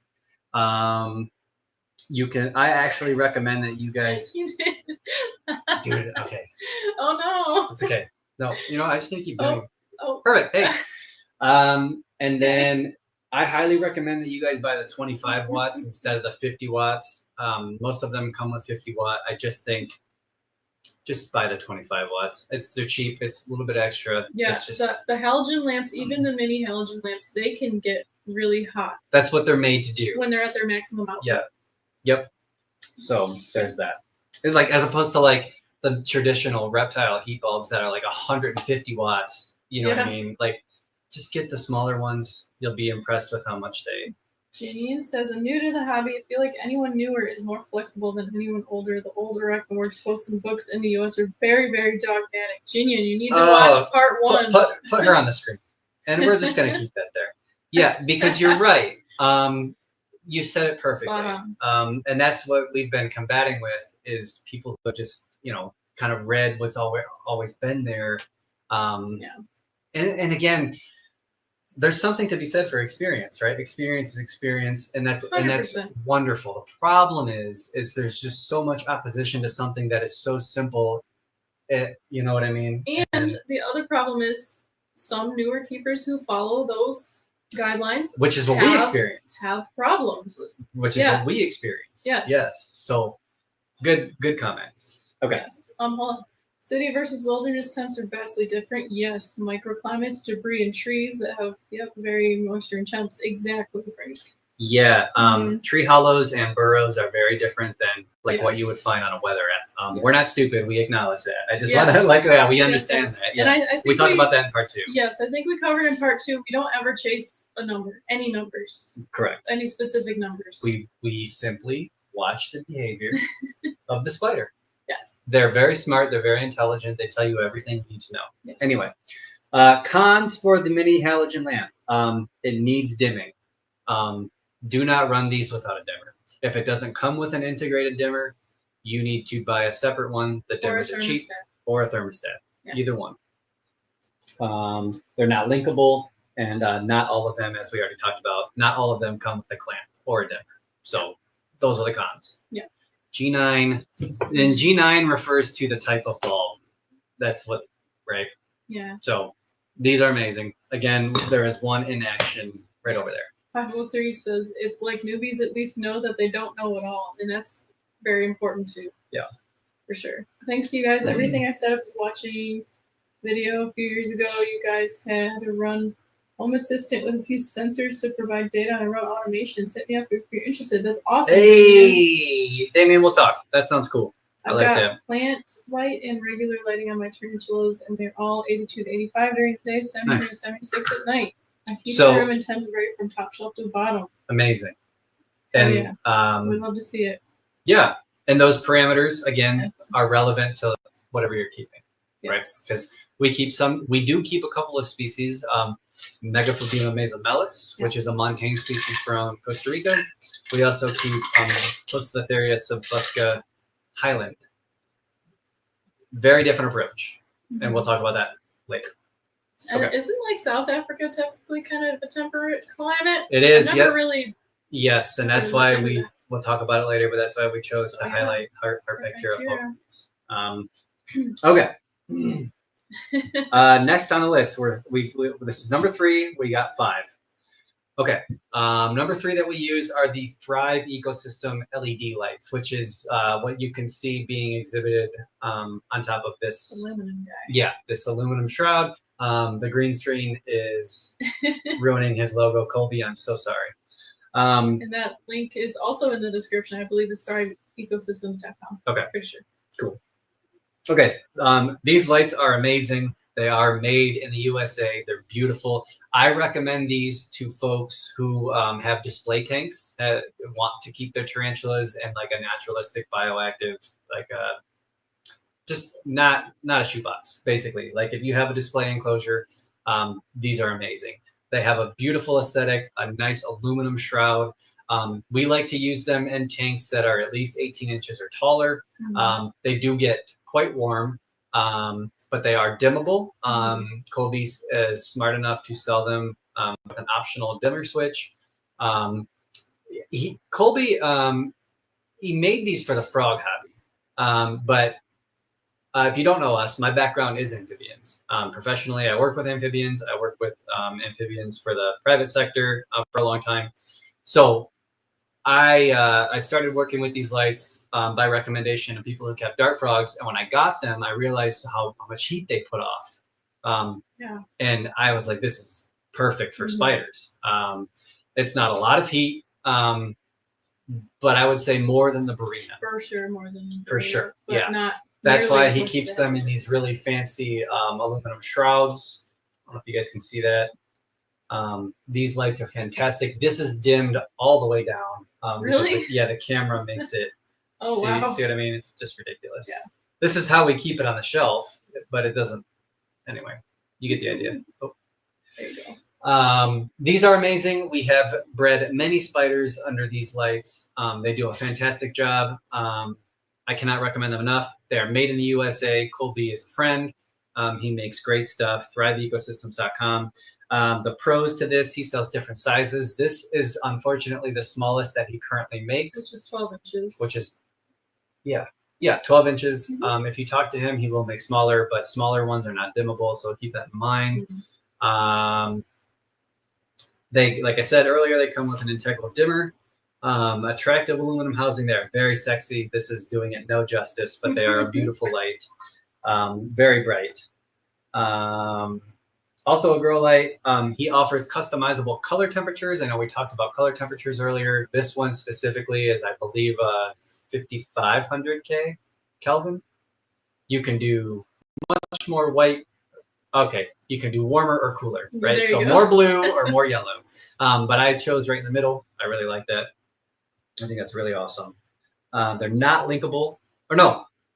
They are linkable. They are linkable. I'm so sorry. Kobe, I'm sorry. They are linkable. And of course, by buying these, you are supporting small American business, which rock and roll. The con is also, it's pro. It does get really warm at full power. So you have to be mindful of that, right? I recommend these for terrestrial and fossorial species because, again, it's an even distribution of heat. It's not so focused. We really reserve most of the focused beams like the halogen for arboreals. I treat my arboreals just like I would an arboreal lizard, and that is what I usually recommend to our customers. For the terrestrials and the fossorials, it's a bit of a different game. I know we're using one for the pulchripes, but we do that based on the behaviors that we see out of this species. Other ones like the Solaris and species like that, the Pamphilobedius, the Zenestus, the Theraphosa, they don't really actively bask like the arboreals do. Right.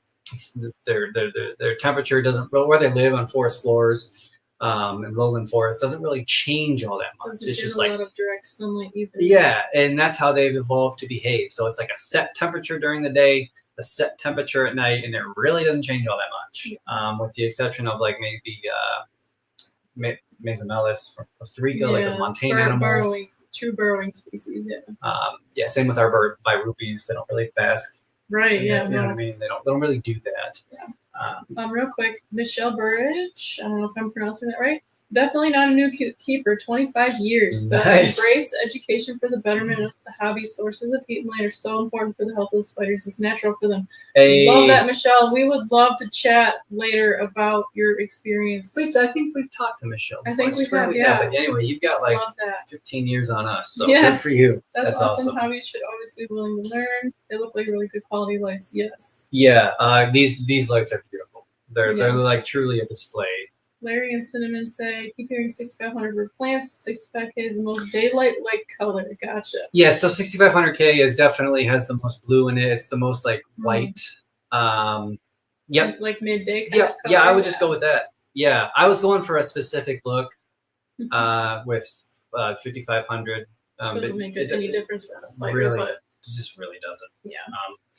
Anyway. Real quick, what environment would you both recommend for recreation if they have multiple habitats, like Humidifiers, which has forest, mountains, and tropical habitats? That is a great question. I think we covered this a little bit in part 2. So there's a reason we don't keep Brachypelma, but we covered this a little bit in part 2. iNaturalist.org, I believe is the URL, is your best friend for questions like this. Yes.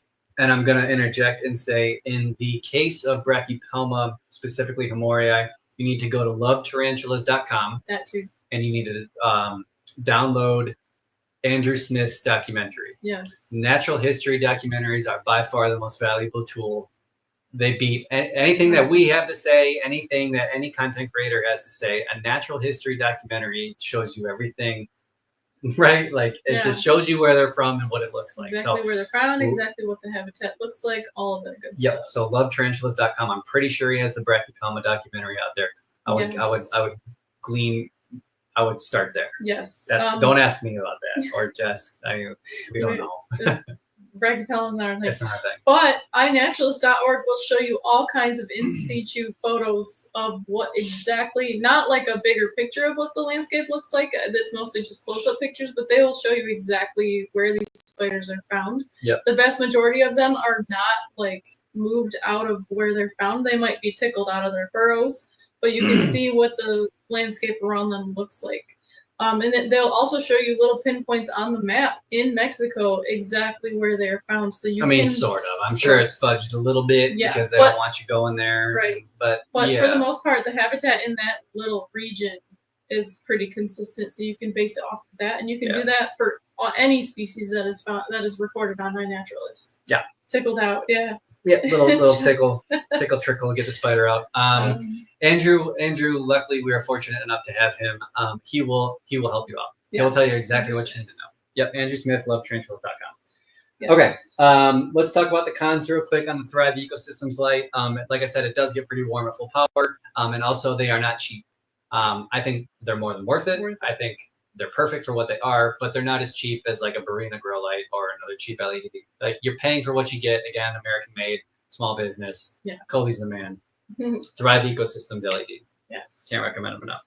Before you move on, Jinian is a plant biologist, so that's hey. Cool. Plants primarily absorb blue and red light, so overall perceived color is less important to a nice output range in the chlorophyll absorption peaks.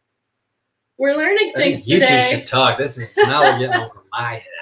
Now I'm looking stupid. That's amazing though. That makes sense. That does make sense. Info. Yeah. So we want a wide range, red and blue. Yeah, and we're getting into the weeds here, but I want to be like, I'm pretty sure like different plants like different color temps. It's like orchids are different. Yeah. Like like spiders, it depends on where they're from, depends on the habitat that they inhabit, how much sun they get in the wild. Nuance to literally everything. I think generally speaking, I think most people recommend 6,500 K. I guess also there's totally captive cultivated plants too, so that would be okay. Anyway. We can talk about that's a different podcast stream. Yes, definitely habitat dependent.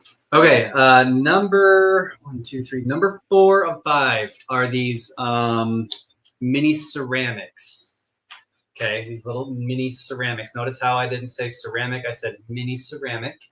I don't even know how 40 watts, so this must be 25 watts. Yeah, this is 25 watt board, I think. Yeah, this is 25 watt. Who makes these?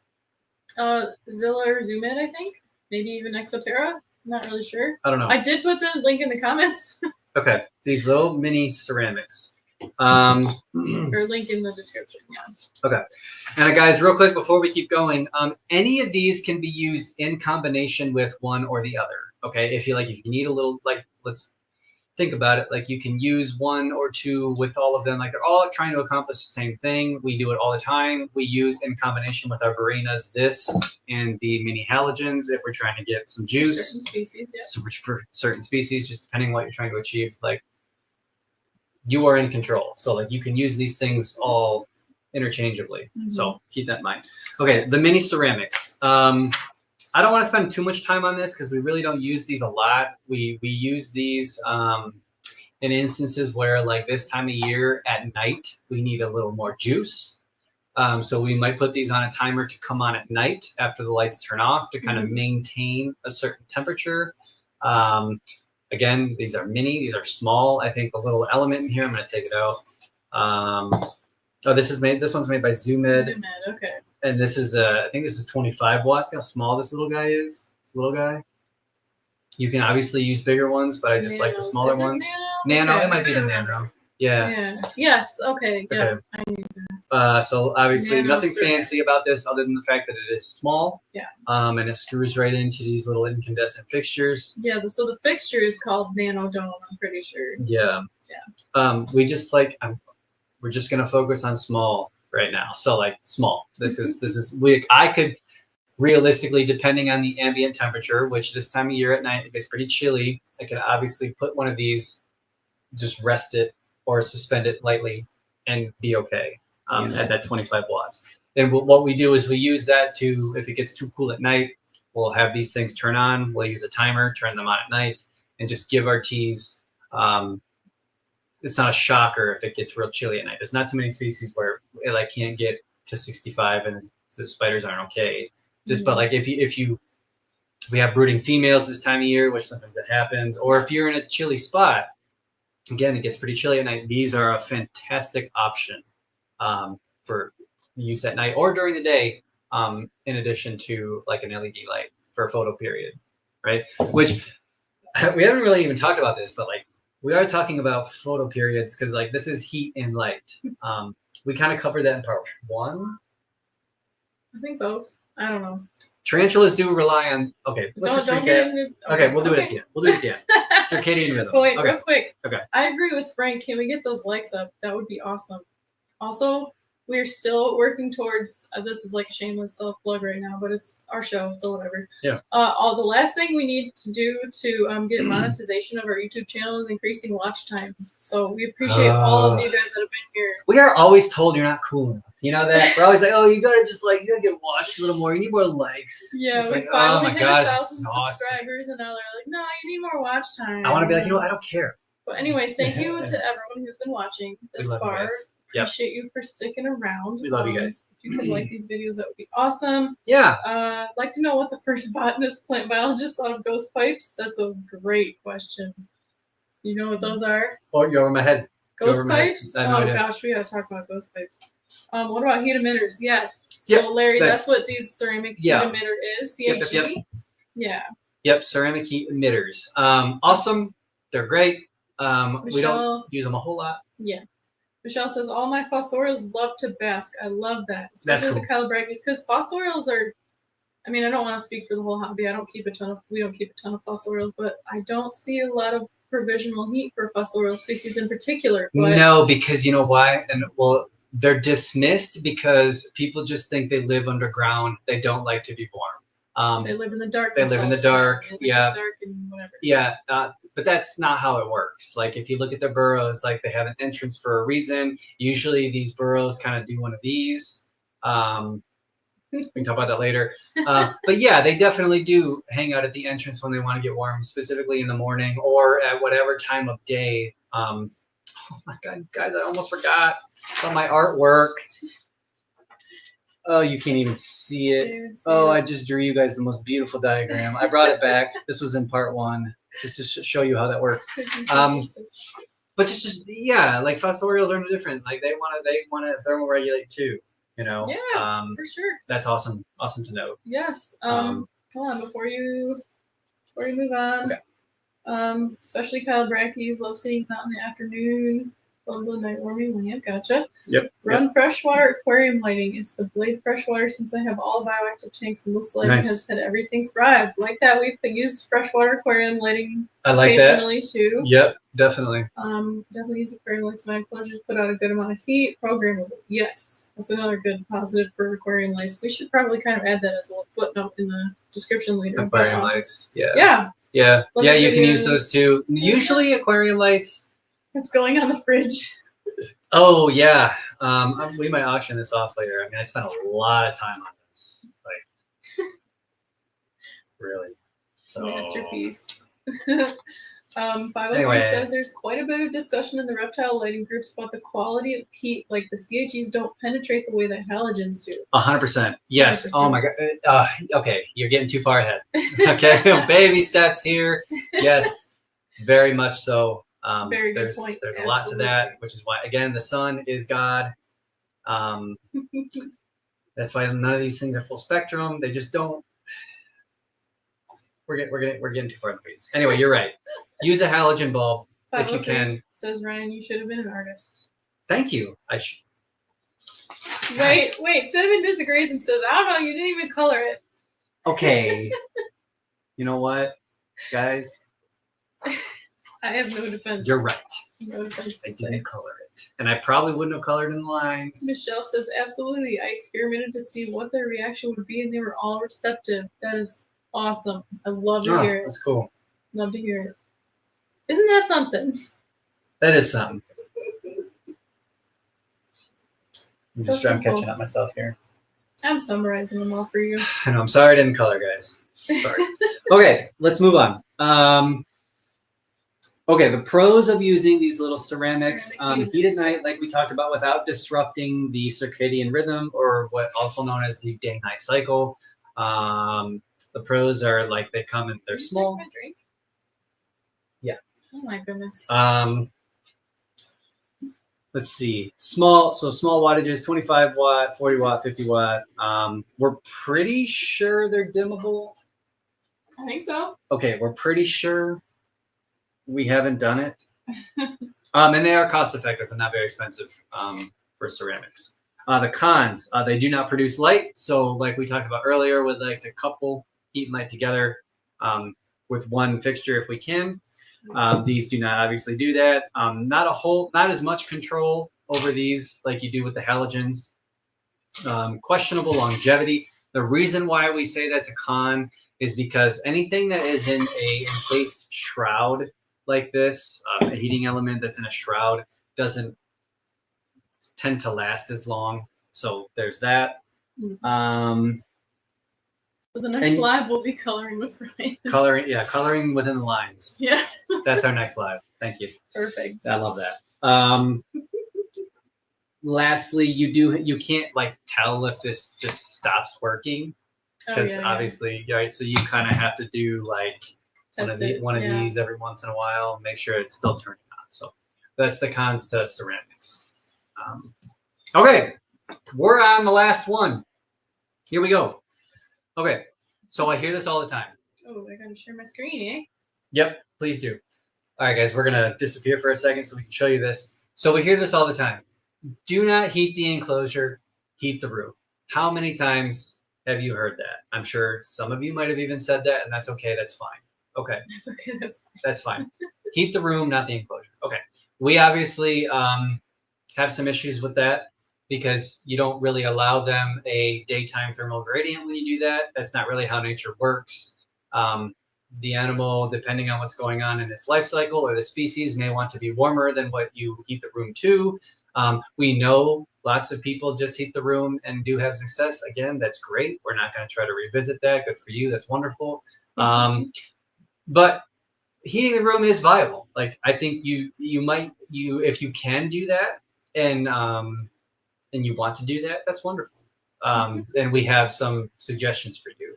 Again, we like to heat in tank as well. Like we hit these guys with double whammies. It's like, we heat the room and we heat the tank and we heat at night. And it's like, whoa, I know it's a lot, guys, but it's really not. So yes, we do heat the room. We actually heat our room with two different modes or methods. We use what is on the screen, which is a oil-filled radiator heater. And we also have a mini split, which heats this little 30 by 30 room. Which is just the replacement of a typical furnace. It's like we don't have a furnace in our building. Right. But, yeah. So this time of year, we're lucky to hit 75 at night. It usually does not happen. Never. No.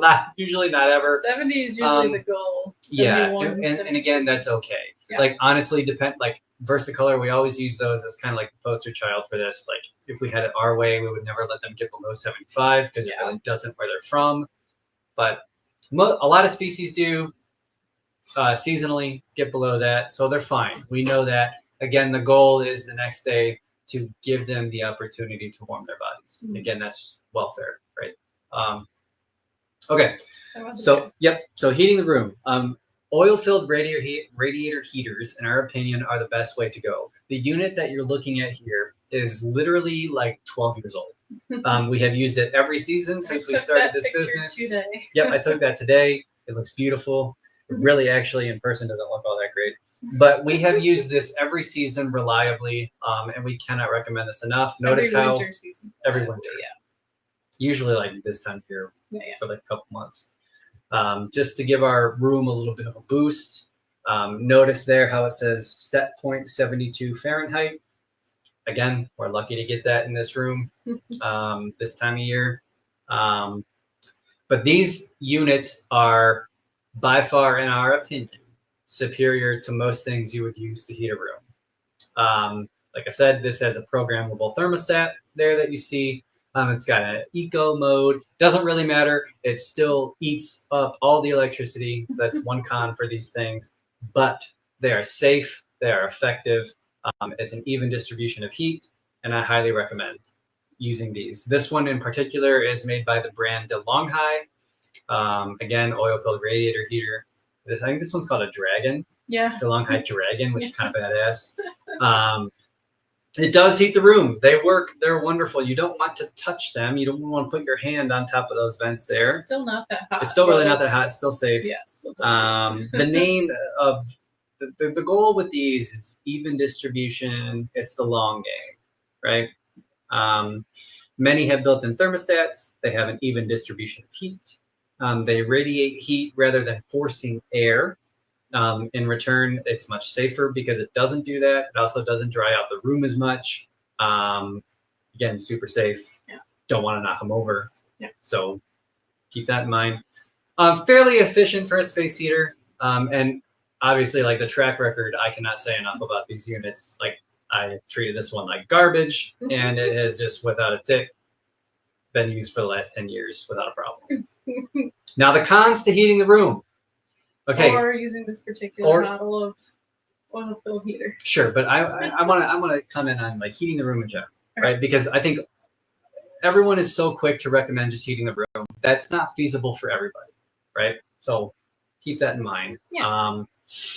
So the cons to doing that is obviously it can be pricey. These units do consume a lot of electricity. So if funds are tight, keep that in mind. Yeah. It does significantly increase the bill. And real quick, this unit that we showed just now, and a slightly cheaper unit that doesn't have the built-in thermostat, those are both linked in the description as well. Yes, please check that out. Mm-hmm. Yep. I mean, obviously, all we can really recommend is the one that we've used. That unit is a little pricey. But again, I mean, geez, it's worth it. It's just the best. Yeah. Thermostat models do cost extra. It doesn't provide much of a gradient, but again, the goal is to just heat the room. The way these work is heat comes up, hits the ceiling, and comes back down, as opposed to forcing air. But I think in terms of keeping animals, that's what's best. It's just safer that way. Again, the negative to heating a room, only heating a room, is it only heats the ambient temperature in the room, not necessarily what's in the box, right? Frank says, season your board, not your steak. Yeah. Larry says, but Ryan likes it 85 anyhow. Actually, Larry, I like it 85. Yeah, Jess is the lizard. Ryan likes it at like 80. Big difference. Yeah. Larry says, I have a portable AC and fan next to my bed. That's crazy. Yo. But that just oh look what I did. Okay, so that's 4 now. 4. 4 camera mess Oh mess my ups. god. It's okay. You guys. Tina, so do you humidify the room in winter? So we did use humidifiers. Oh, now Jess is gone. In the past.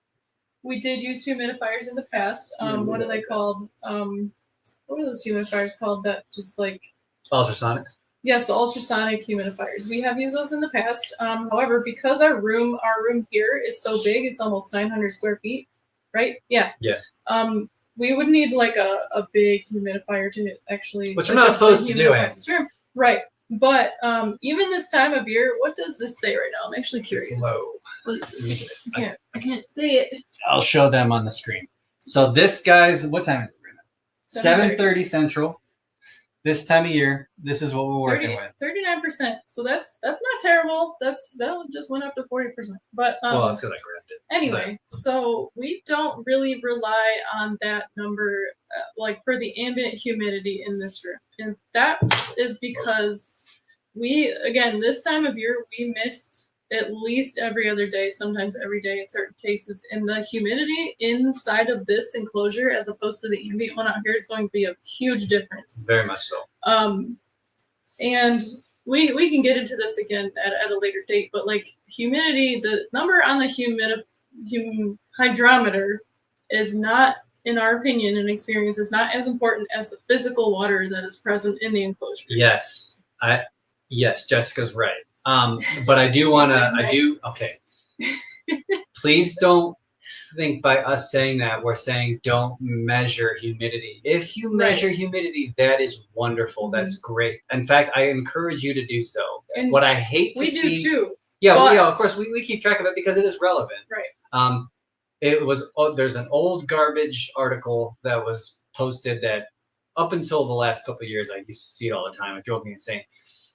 The humidity in the air absolutely affects the hydration of the spiders. Yes. So if it is dry, that's an indicator to you. If it's like below 60, let's say, like that is an indicator to you that you should provide more moisture, whether you're wetting the soil, you're misting, because the animals do, this is another fact, they do lose moisture content if it's drier in the room, So yes, so and that is actually like there is evidence towards that in publications. Yes, that's not just our opinion. Yeah. However, there is no evidence to show that they absorb water through humidity.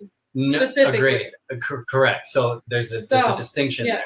Yeah, it's not. They're not like frogs where they have permeable skin. Right.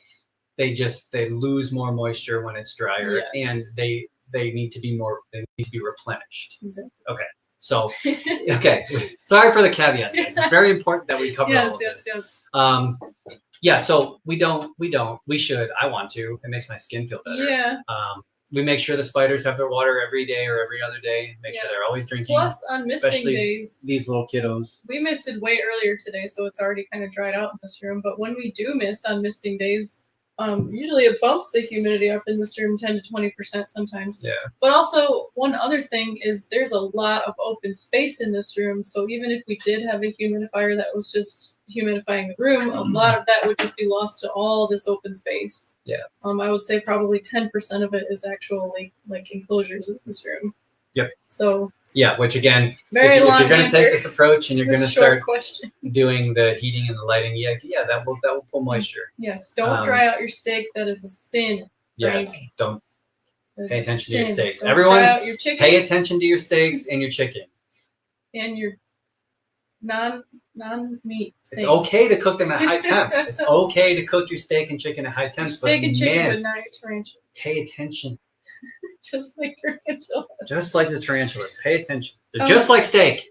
Real quick, we're going to finish our little spiel about the oil-filled radiator here, and then we'll get to your question, Chocolate. Go ahead. Or did we go through it all? I think we did. No, I think that's it. Okay. With the oil-filled radiator heaters, do not plug them into an extension cord or like a surge protector. Surge protector. Plug them right into the wall. Yes. Okay, we're done with that. We get this question a lot. Yes, do not dry out your turkey. Yes. Same. Yeah. Smoke a turkey if you can. Fry it if you can. We have another question, but go ahead. Okay. How do you feel about ICUs? Help me out. Incandescents? No, ICUs. So like. Yeah. We don't like them. I don't want to say I don't like them. I just don't. I think it's too late most of the time. Hydration is important. Yeah. Here's what I think. I'm going to let Jess take it. Chronic dehydration, and I've kind of gotten to this conclusion by seeing a lot of posts in the social media groups, a lot of posts of dead or half-dead spiders, unfortunately. I do think chronic dehydration is a thing with tarantulas. I think certain tarantulas, individuals or species or whatever, can get to the point where even though they're still alive, even rehydrating them is not going to help them because a lot of them end up with DKS too, just because of the way their book lungs work, because of the way their digestive system works. There's also impaction. That is a thing that we can talk about at a later date that could be related to hydration. Yeah. So ICUs, you do not, when a tarantula is stressed out and potentially dying, you do not want to take it out of its safe place. It's, out of its enclosure where it's lived for X amount of time. How do you feel about saying, like, the best medicine is prevention. Yes. Absolutely. 100%. I agree with that. However, there is inevitably going to be instances where, like in shipping, like if you get an animal and you're like, oh, it looks dehydrated, you put it in ICU. Like we you know. Yeah, that's different though. We're kind of. I mean, at least so Larry, ICU is at least in the scope that we're talking about. So that's the practice of, like, if you see a tarantula that looks really ill, it's behaving very abnormally. You take it out of its enclosure and you put it in a very, very humid, stagnant, very very humid environment, particularly because I think a lot of keepers and people who recommend ICUs can understand that there is probably a dehydration issue. But taking them out of their enclosure is already inherently stressing them out, causing even more stress on top of whatever illness that is affecting them. We've experienced extremely dehydrated tarantulas in our enclosures due to post-molt things or for whatever other reason. It's very easy for us to just give them a good, thorough, gentle mist, and we'll watch them drink for an hour sometimes, and then they will be perfectly fine. I don't think not in every case. I'm just saying. I just think it's like the ICU thing is like irrelevant. Yeah, it's like it's too late. Just leave them where they're at. Try to give them some moisture, and what's going to happen is going to happen. I think also just this is why we're so adamant about keeping your spiders warmer, because when they're warmer and they're hydrated, they just do better. That is not our opinion. That's just facts. It's like they're ectotherms, guys. You know what I mean? It's not saying keep your spiders at a constant 95 Fahrenheit. It's just when you give them these things, you prevent problems that would otherwise not have happened. Yes. Okay, that is our whole mission. Yeah, like we've never had. We just. That's what I was gonna get to is, like, I don't recall in the time that we've been keeping tarantulas any instance where we saw a tarantula that was like extremely ill and was like, oh no, we need to like put it in an ICU or something. Yeah. You know, we've seen some skinny tarantulas that were dehydrated even, you know, post shipping or after laying an egg sac. Some females will even come out after laying an egg sac and drink water. Yeah. But yes, prevention I think is a really good. Yeah, 503's got a good point. They want to do something. Yes, yeah, I agree. It's a panic move. Exactly. Agreed. So I definitely wouldn't say yeah, not to do it necessarily, but I do also feel that it's important to acknowledge that the ICU will probably not help. Yeah. But drinking water in many cases should help. Yeah, they're simple little creatures. You know, like, again, moisture, 100%. Heat. Yes. Feel safe. And a lot of ICUs. Yeah. A lot of ICUs are just like really wet paper towel, but like tarantulas have they can get a little bit of water from that if they drink from it, but it's more important to actually give them physical water droplets to drink from 100%. too. Not just, a moist that's paper really towel. why we mist every day versus like instead of like increasing ambient humidity, it's just like making sure they have those fresh droplets. Like that's the trigger. We've talked about that all the time. Yeah. Fresh droplets are a trigger for these animals. So anyway. Okay, let's keep moving on because then we can ramble all night, and I'm totally fine with that. Let's just get through the things that we know, right? That we have to talk about. UVB. I'm gonna fly through this, guys. UVB. We do not know enough to comment on that. What we do know is constant access to constant exposure to UVB degrades chitin. Chitin is what the exoskeleton is comprised of. They have absolutely access to UVB in the wild. Obviously, I have a sneaking suspicion that moderate UVB is actually a health benefit. That is no way a scientific fact. That's just my speculation. Just to interject real quick, the sun provides way more UV light than any artificial bulb does too. So that's no. Okay. No, because these LEDs are a problem. I will say that. And what the problem is, it's not producing more UV in the sun. What it's doing is producing more UV in a smaller space than they should actually have. Because they can't get away. Okay. Caveat. That being said, we have been experimenting with UV with our spiders. We have noticed no ill effects. The animals have a complete chance to get away from the UVB, just like they do in the wild. No alteration of behavior. But again, we're not going to recommend UVB. Right. Period. Right. Incandescent bulbs, yes, you can use them. I think it's easier to use everything that we laid out here tonight. But just They again, do work in a pinch, and they Measure. can provide a little bit of heat. measure.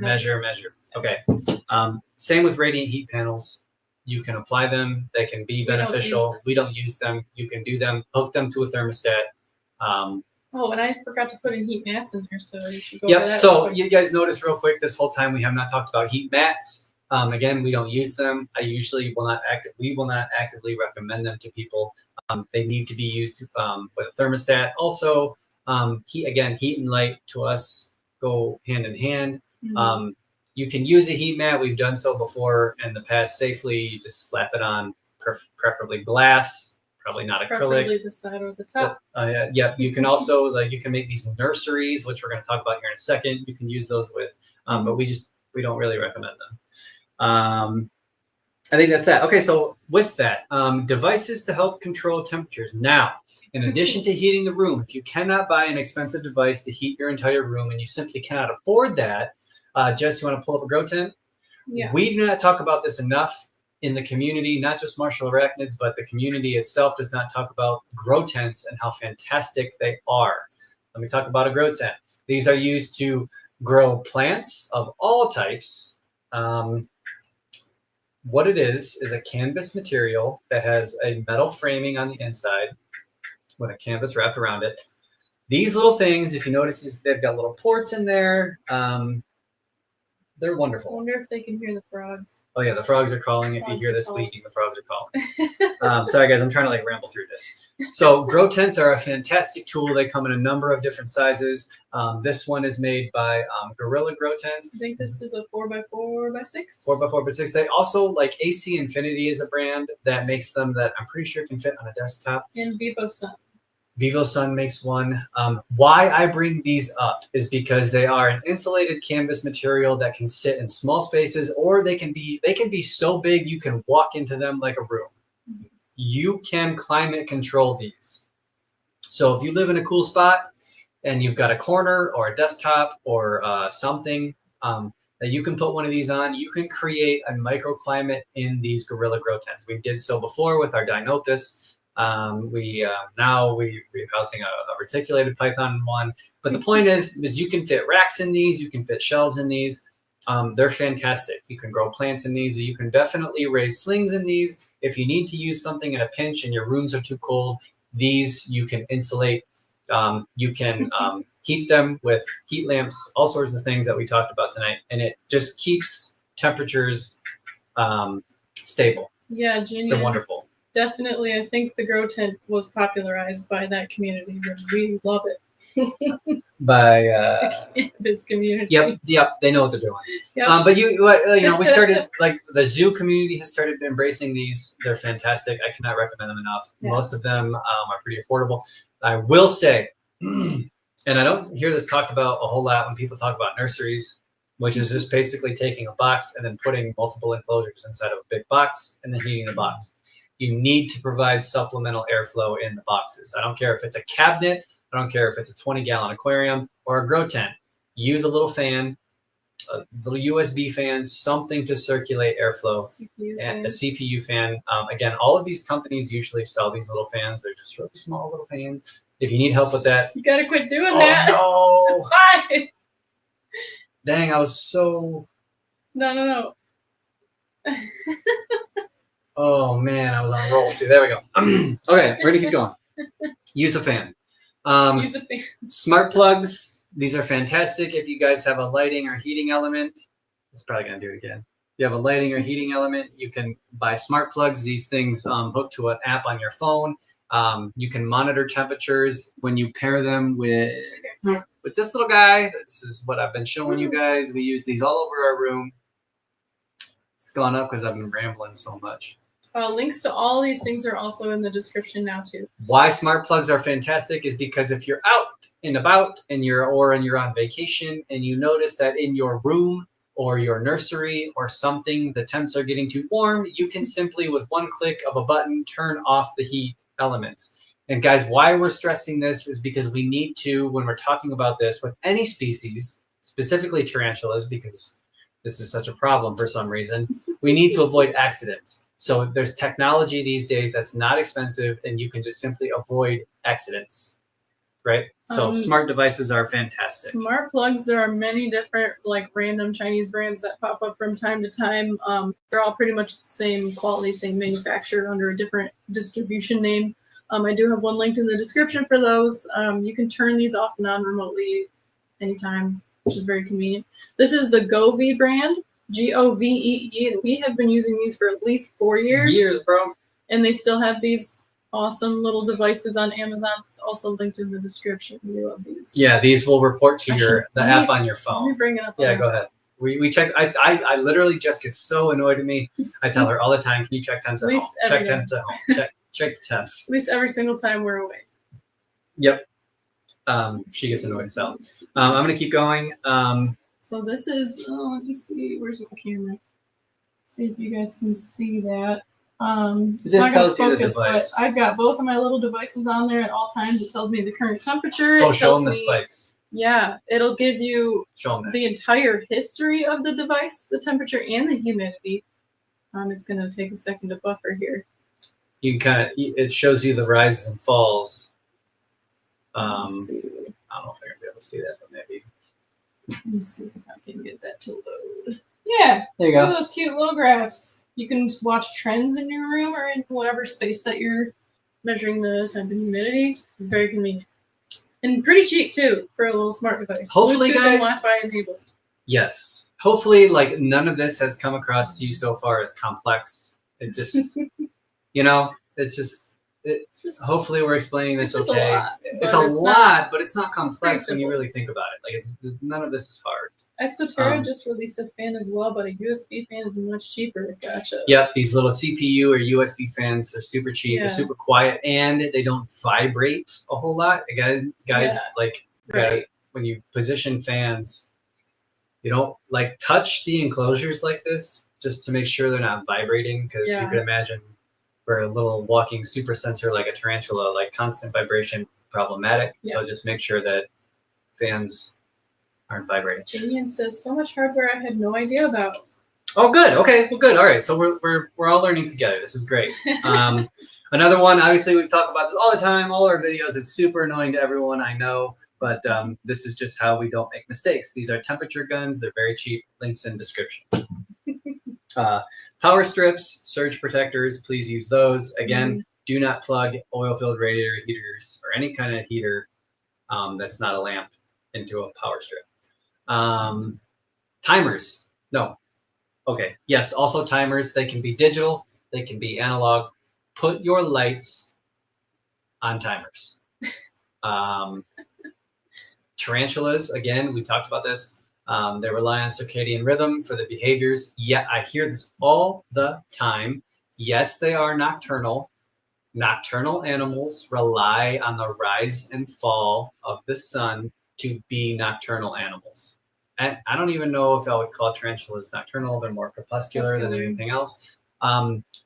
So with that, what we do is we put our lights on timers that go off an hour before the sun sets. Now, I understand if you don't have a window and indirect ambient lighting from the outside. I know this is problematic, but we find it is so important to turn your lights on an hour after the sun comes up and turn them off an hour before the sun sets. And what you're doing is you're recreating a dawn and a dusk. And dusk is when these animals come alive. And they rely, again, on these sensory cues. I know I sound crazy here.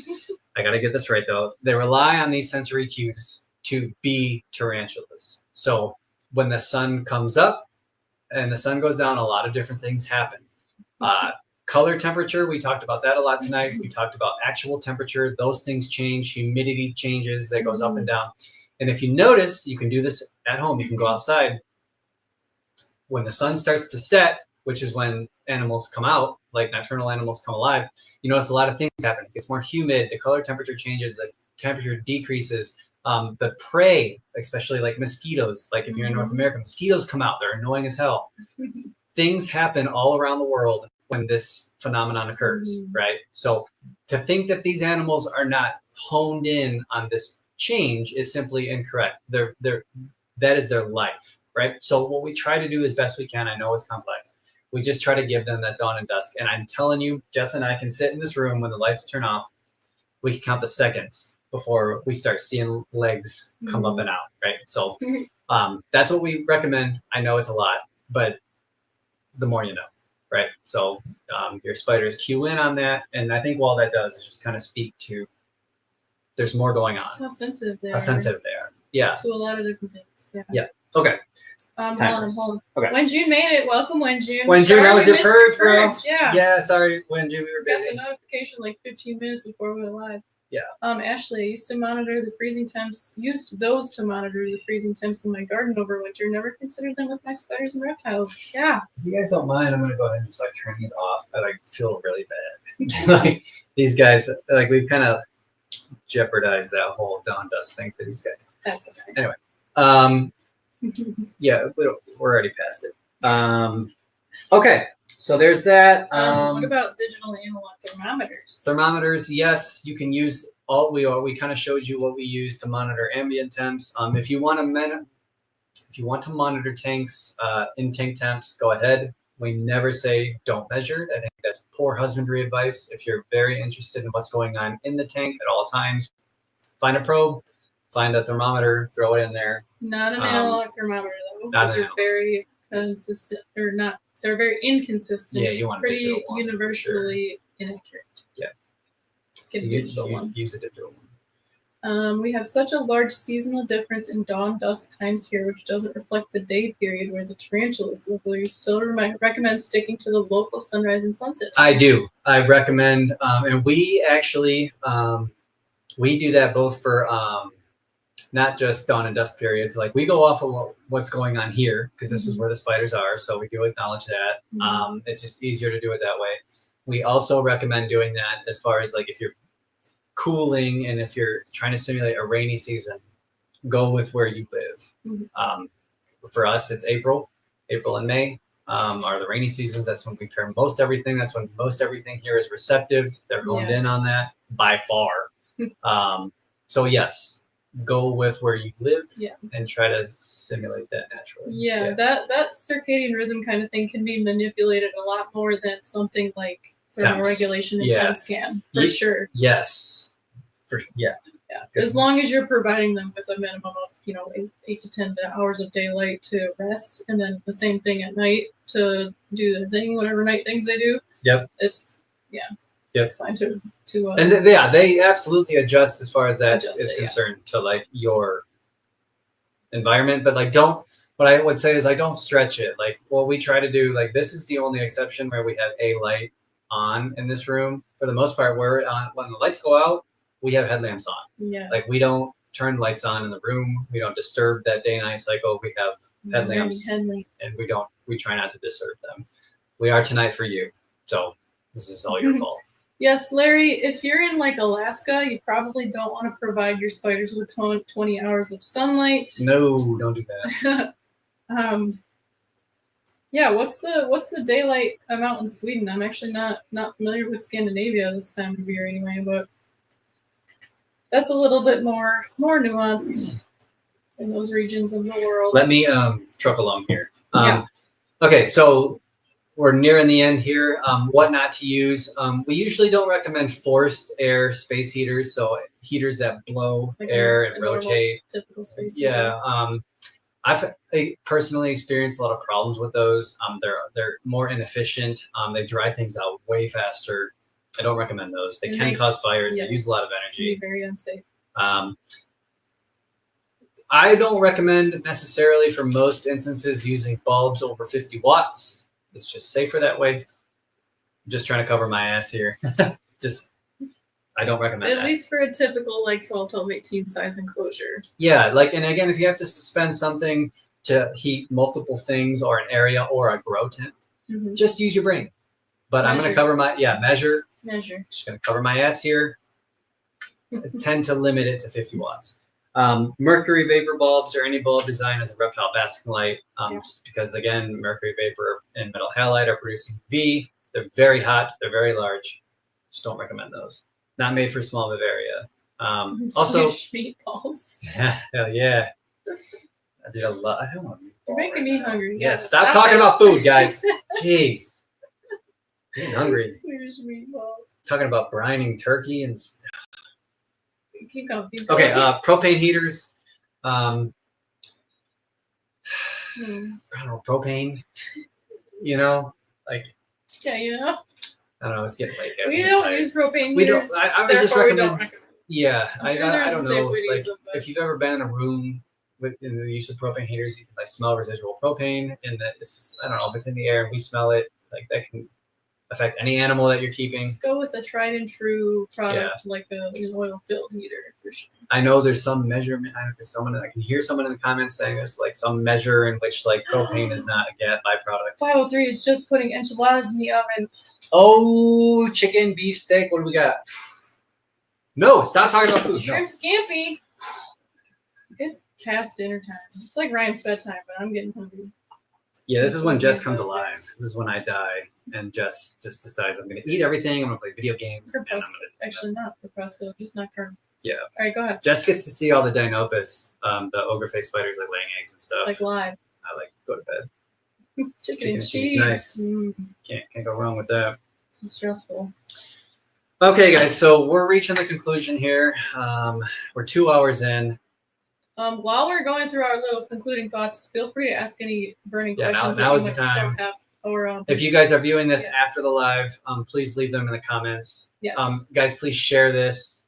Leave us a like. Leave us a whatever. All that good stuff. Do all the do all the stuff. We're fighting the good fight here. In conclusion, guys, there is, like we talked about earlier, there's historically been a very passionate resistance to everything we've talked about tonight for some bizarre reason. And a lot of that is just rooted in misunderstanding. A lot of people simply just repeat what they heard. A lot of times people misconstrue what is said, and even with us. Yeah, you know, and we probably come off pretty aggressive sometimes. Sure. But we try to maintain that this is our opinion and experience. We're trying to maintain that there's nothing wrong with not doing any of these things, although we do believe that you should. Yes, for all the reasons we outlined. But that's tonight. okay. It's okay to have a difference of opinion. We need to be very clear about that. Yeah, it's okay. It's like, okay. we don't want to fight about this. Yeah. This is just our opinion. We have come across pretty aggressive in the past, and we're working on improving that. Well, I am. Anyway. Sorry, guys. Anyway, go ahead. Yeah, definitely burn some bridges. Experimentation and real scientific evidence, is it really necessary? Okay, so with this, guys, we do hear this all the time. People want to say, where's the science? Where's the evidence for this? We have kind of science is great, and science is how we know things. Science is how we prove or disprove things. Yeah. It's a fantastic method, especially when it comes to animal science. I have a formal education in animal science. Again, I'm a schmuck. Jess is a zoologist, so we know a thing or two about the subject. Yeah. Okay. Fantastic.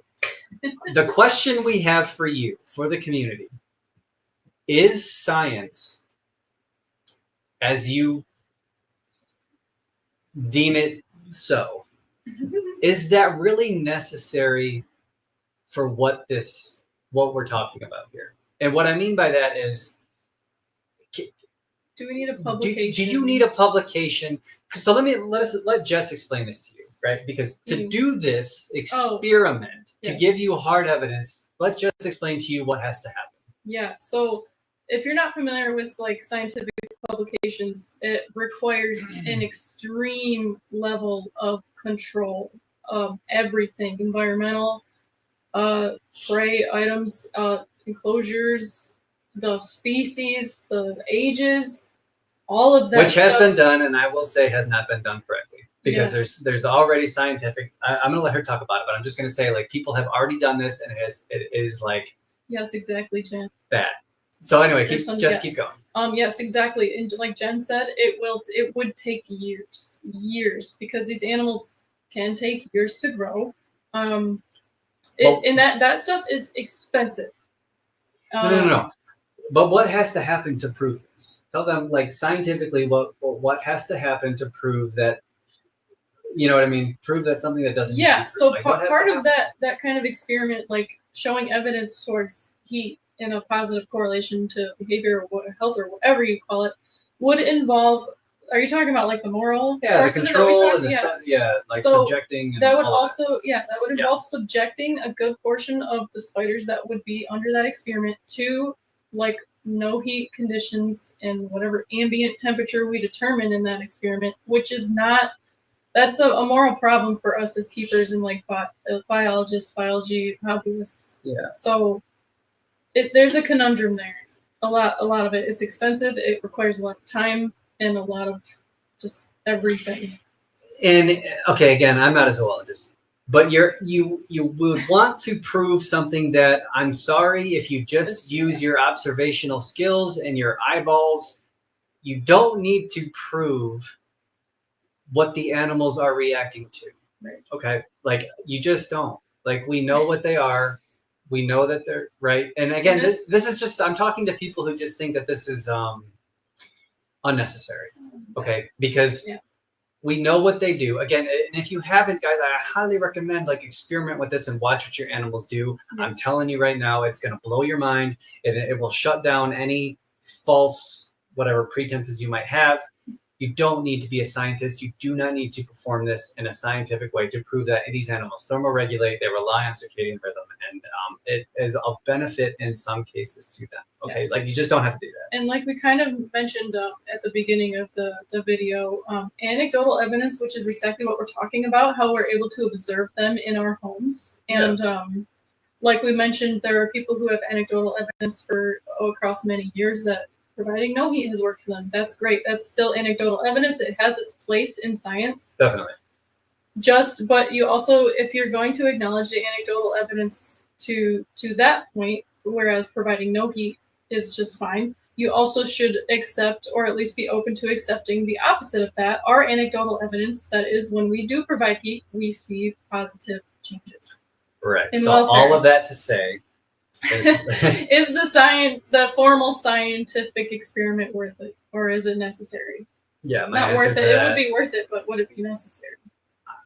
Yeah, yeah. So and all that to say, it goes both ways. That's all we're saying. Yeah. And I don't think it's necessary to subject animals to anything that we can just clearly observe with our eyeballs, to prove things that like we already know. Like, I just don't think it's necessary. And then before you get into that stuff, we got a couple comments. Okay, let's go. Questions. Real quick, H. Pokerpies right there. What are your temps for her? I have a most likely gravid female coming in a month. I'm going to talk about why we decided to use Pokerpies. That's a great question, 503. Thank you for always coming through. So, I made the comment years ago that I think that this species benefits from a basking.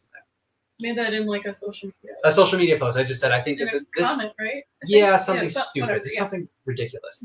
I just said I think that this species in particular really does benefit from it. And I showed a picture of this wasn't this female, it was a different female at the surface of her turret with her abdomen in the air, exhibiting classic basking behavior to a basking ball. Great. I was met with, no, it wouldn't, because it snows where this animal is from. And a picture, right? And a picture of snow on the ground in southern Africa. Okay. We could do a whole other podcast on this. Okay. Yes, it does snow in southern Africa. It snows right over the top of the little burrows of where Parpectura pokerpies are from. You are correct in that. And I think this is important to acknowledge because for some reason this gets misconstrued in a very frustrating way. Okay. Yes, it does snow there. That's great. It gets cold there, which means that these animals in particular, again, we're just talking about pokerpies, are very tolerant of cooler temperatures. It snows where they live, which means it's cold. It has to get cold to snow. Okay. However, it does not stay snowy and below freezing and that cold year round. In fact, it does not stay that cold from day to day. In fact, I bet from hour to hour, it does not stay that cold. That is not how nature works. Now, there is the exception in that region. There are exceptions, like I was just going to say, to seasonal cycling, which is really what that is. But again, because it snows or it gets cold or it rains or wherever these animals are from, it does not negate or mean that you should not provide them with what happens the next day or the next season, which is it ultimately gets warmer, and that is what these animals rely on. So I chose this species, which again, like I would say, go to our Facebook, and actually you could just message us if you like need to see this animal basking. Just because it snows, I know this is so stupid, guys. Just because it snows, it doesn't mean that we should keep our animals in freezing temperatures. It doesn't mean that we should not offer them the chance to do what they do, which is thermal regulation. Okay, yes. that is why I chose. Just because they experience an extreme in temperature from time to time doesn't mean that it's appropriate to keep them at that extreme temperature 24/7, 365. And that applies to any species. Any species. Now, I want to kind of like play devil's advocate here, and then because this conversation happens in zoos all the time, and like even if you're not trying to breed a particular animal, like is it a health benefit to or a detriment to not put them through those seasonal cycles, like get them that cool and then all that good stuff? Like there's an argument to be made there. However, do not say don't give them heat because it snows where they're from. Don't give them that because it gets cold where they're from. That is insane. I'm sorry, I don't know how else to say that, guys. Well, we got to use our common sense here, and that's why I chose poker piece, and that's why they do bask. Yes, it gets cold. They do have access to warmer temperatures. A lot of these animals do. They wouldn't be alive if they didn't. To be fair, that whole conversation took place several years ago now, right? It did, and it still sticks with me because I'm still hearing about instances like this. Well, don't do this because occasionally. Right. And you could say the same thing about animals that are from the Northwest, it's like frozen in Missouri right now. Yeah.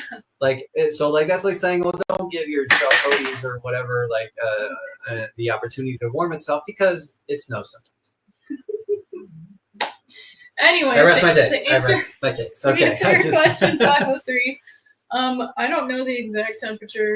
So this time of year we are cooling them. I would say like ambiently during the day it's like in the 70s. Yeah, probably no higher than they really do like to bask if you do provide them that, like in the 80s, 85, 86, 87, 88.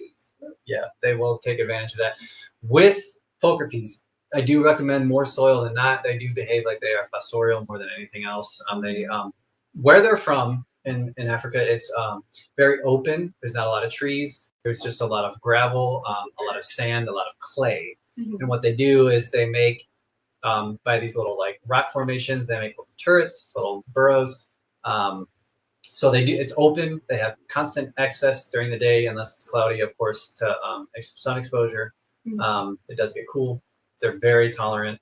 And then in the warm months, we do keep them on lower shelves, so it'll still get maybe down to like 72 to 75 at night, and then it probably gets 80 to 84 on the surface during the day. Like they can still go down and get cool. Exactly. Yeah. Which is a good usage of keeping them on a lower shelf because their ambient will still be kind of lower than the basking temp. Hopefully that answered your question. Yeah, even though they're African and they are a baboon species, like cooler. I would say cooler than what you might think. From southern South Africa, right? Or just like South Africa? Yeah. Southern South Africa? Gotcha. Yes. Anyway, we have a lot of comments. Okay, go. Science, just look at the animals in nature. Exactly. Thank you. That's all we've been saying this whole time. An actual peer-reviewed publication would take years. Exactly. Yes. Years and more importantly, money. Yes, very hard to get funded. But that being said, there are plenty of publications that have recently, not even just recently, but like years ago versus now, that have proven that these animals have thermal preferences. That's not new. That's not us. That's like animal science knows this. Yeah. It's not new. Yeah. We can address this a little bit later, but I think we should kind of. Did we mention it in part 2, that one terrible publication where they just blasted those spiders with lights and they're like, they hate light? No, the reason why is because that is behind a paywall. We should talk about that. Yeah, we can talk about we have access. Because if you guys don't know, Jess and I used to work for zoos, and zoo people still send us publications that like you guys don't have access to. That's right. That's right. Okay. There was a study on cortisol levels on animals that were exposed to UV. Yeah. It's crazy. Very poorly done, and it's like, and that was scientifically done. It was a complete waste of time, in my opinion. It was inconclusive. Anyway, let me get through these comments. Yeah. Yeah, grants aren't easy to get. Yes, funding. I actually have friends because of my experience in biology and zoology. I have friends whose funding for their doctorate programs was cut due to stuff we're not going to get into, but like their livelihoods were political funding stuff. for their livelihoods were cut. It's freaking hard to study biology if it's not like, if there's not like a direct correlation to like how it benefits humans or like human health. It's hard. Anyway, most of what you talked about is common sense and directly related to natural habitats. You would think so. I know. You would think but, so. you know, to be fair, it can be foreign to folks who, you know, so we have to respect that. Like, yes. We do. We say that a lot, but then, you know, if we remove ourselves from it, like, it might not be common sense. And and that's okay. Like, we don't want to discourage anyone from any of this, you know, so we understand. It's okay if you don't know. Yeah, I think the biggest problem is closed-mindedness. Yeah. You know what I mean? Some folks don't really know, don't really come from like a, my whole brain is like science. I ask questions, I think. But like some people aren't naturally like that, and they kind of have to learn how to get that way. And when you have somebody telling you this piece of information, they're so confident about it and they have the experience to prove it, to, you know, I mean, because experience is valuable, and if you don't know any better, then you don't know how to think otherwise. So we have to be mindful of that for sure. Yeah, you should just think things through and observe. Exactly. As a scientist, I would really love to have science done about this. It's just not practical. Exactly. Yeah. Michelle said, "Does common sense still exist?" Here for you. There's a study proving that parachutes reduce death when people jump out of planes. There's a precedent for proving observable phenomenon, but we don't always need that level of examination. Exactly. Yes. Don't have a snowball fight with my female. Check. Exactly. Yeah, she's probably not going to be very experienced with making snowballs. Places that get cold also get warm. Exactly. They do, yeah. And, you know, and this is just something like the amphibian community really knows. Even like people who keep snakes, like there's plenty of montane species. And we talk about montane regions a lot. Like the ambient temperatures are quite cool, but the animals being at higher elevations have like really intense access to sun exposure. And to think that these animals don't utilize that is very silly. Tarantulas are no exception. So just keep that in mind. Yes. Yeah. Yes, I have been to cloud forests. So yes, I know. Anyway, and with that being said, coming back a little bit to the H. pulchripes and like the cooler, naturally cooler species or species that experience seasonal decreases in temperatures. Yeah, like the northwest. There's no reason not to still provide those spiders with the choice to warm up. Because guess what? Even though they tolerate those really cold temperatures because it's in their nature, they still probably prefer to absorb the warmth that you could provide. They're opportunistic species. Like they will tell you what they want. Yeah, and that's, you know, and if you want to cool them, I more power to you. Like if you want to cool them and like decrease their day-night cycles, which again, like I think, do it. I think that's I think that is good welfare. Yeah. If you want to cool them, replicating natural. Cyclical. Yeah, like really decrease their access to heat. You know what I mean? Like, good for you. We do that in zoos all the time. Like, yeah, it's good welfare. So, anyway, moving on. Anyway, Jen lives in the hotter microclimate of SoCal. Experience heat waves of 120 in the summer. I would not love it if someone made me experience that year round without a break. Exactly. Yeah, man. I mean, and again, like, yeah, like animals have, like, with the exception of, okay, we're just gonna talk about like tarantulas. Like they are the product of their environment, and they have done so. They have been in these environments for millions of years, far before pretty much us. Unchanged. While they are very, very adaptable, and they certainly tolerate us. Yes, adaptable is not the word I would use. I would say tolerant. Tolerant. Thank you. Yes, because they're not like captive animals are not evolving to like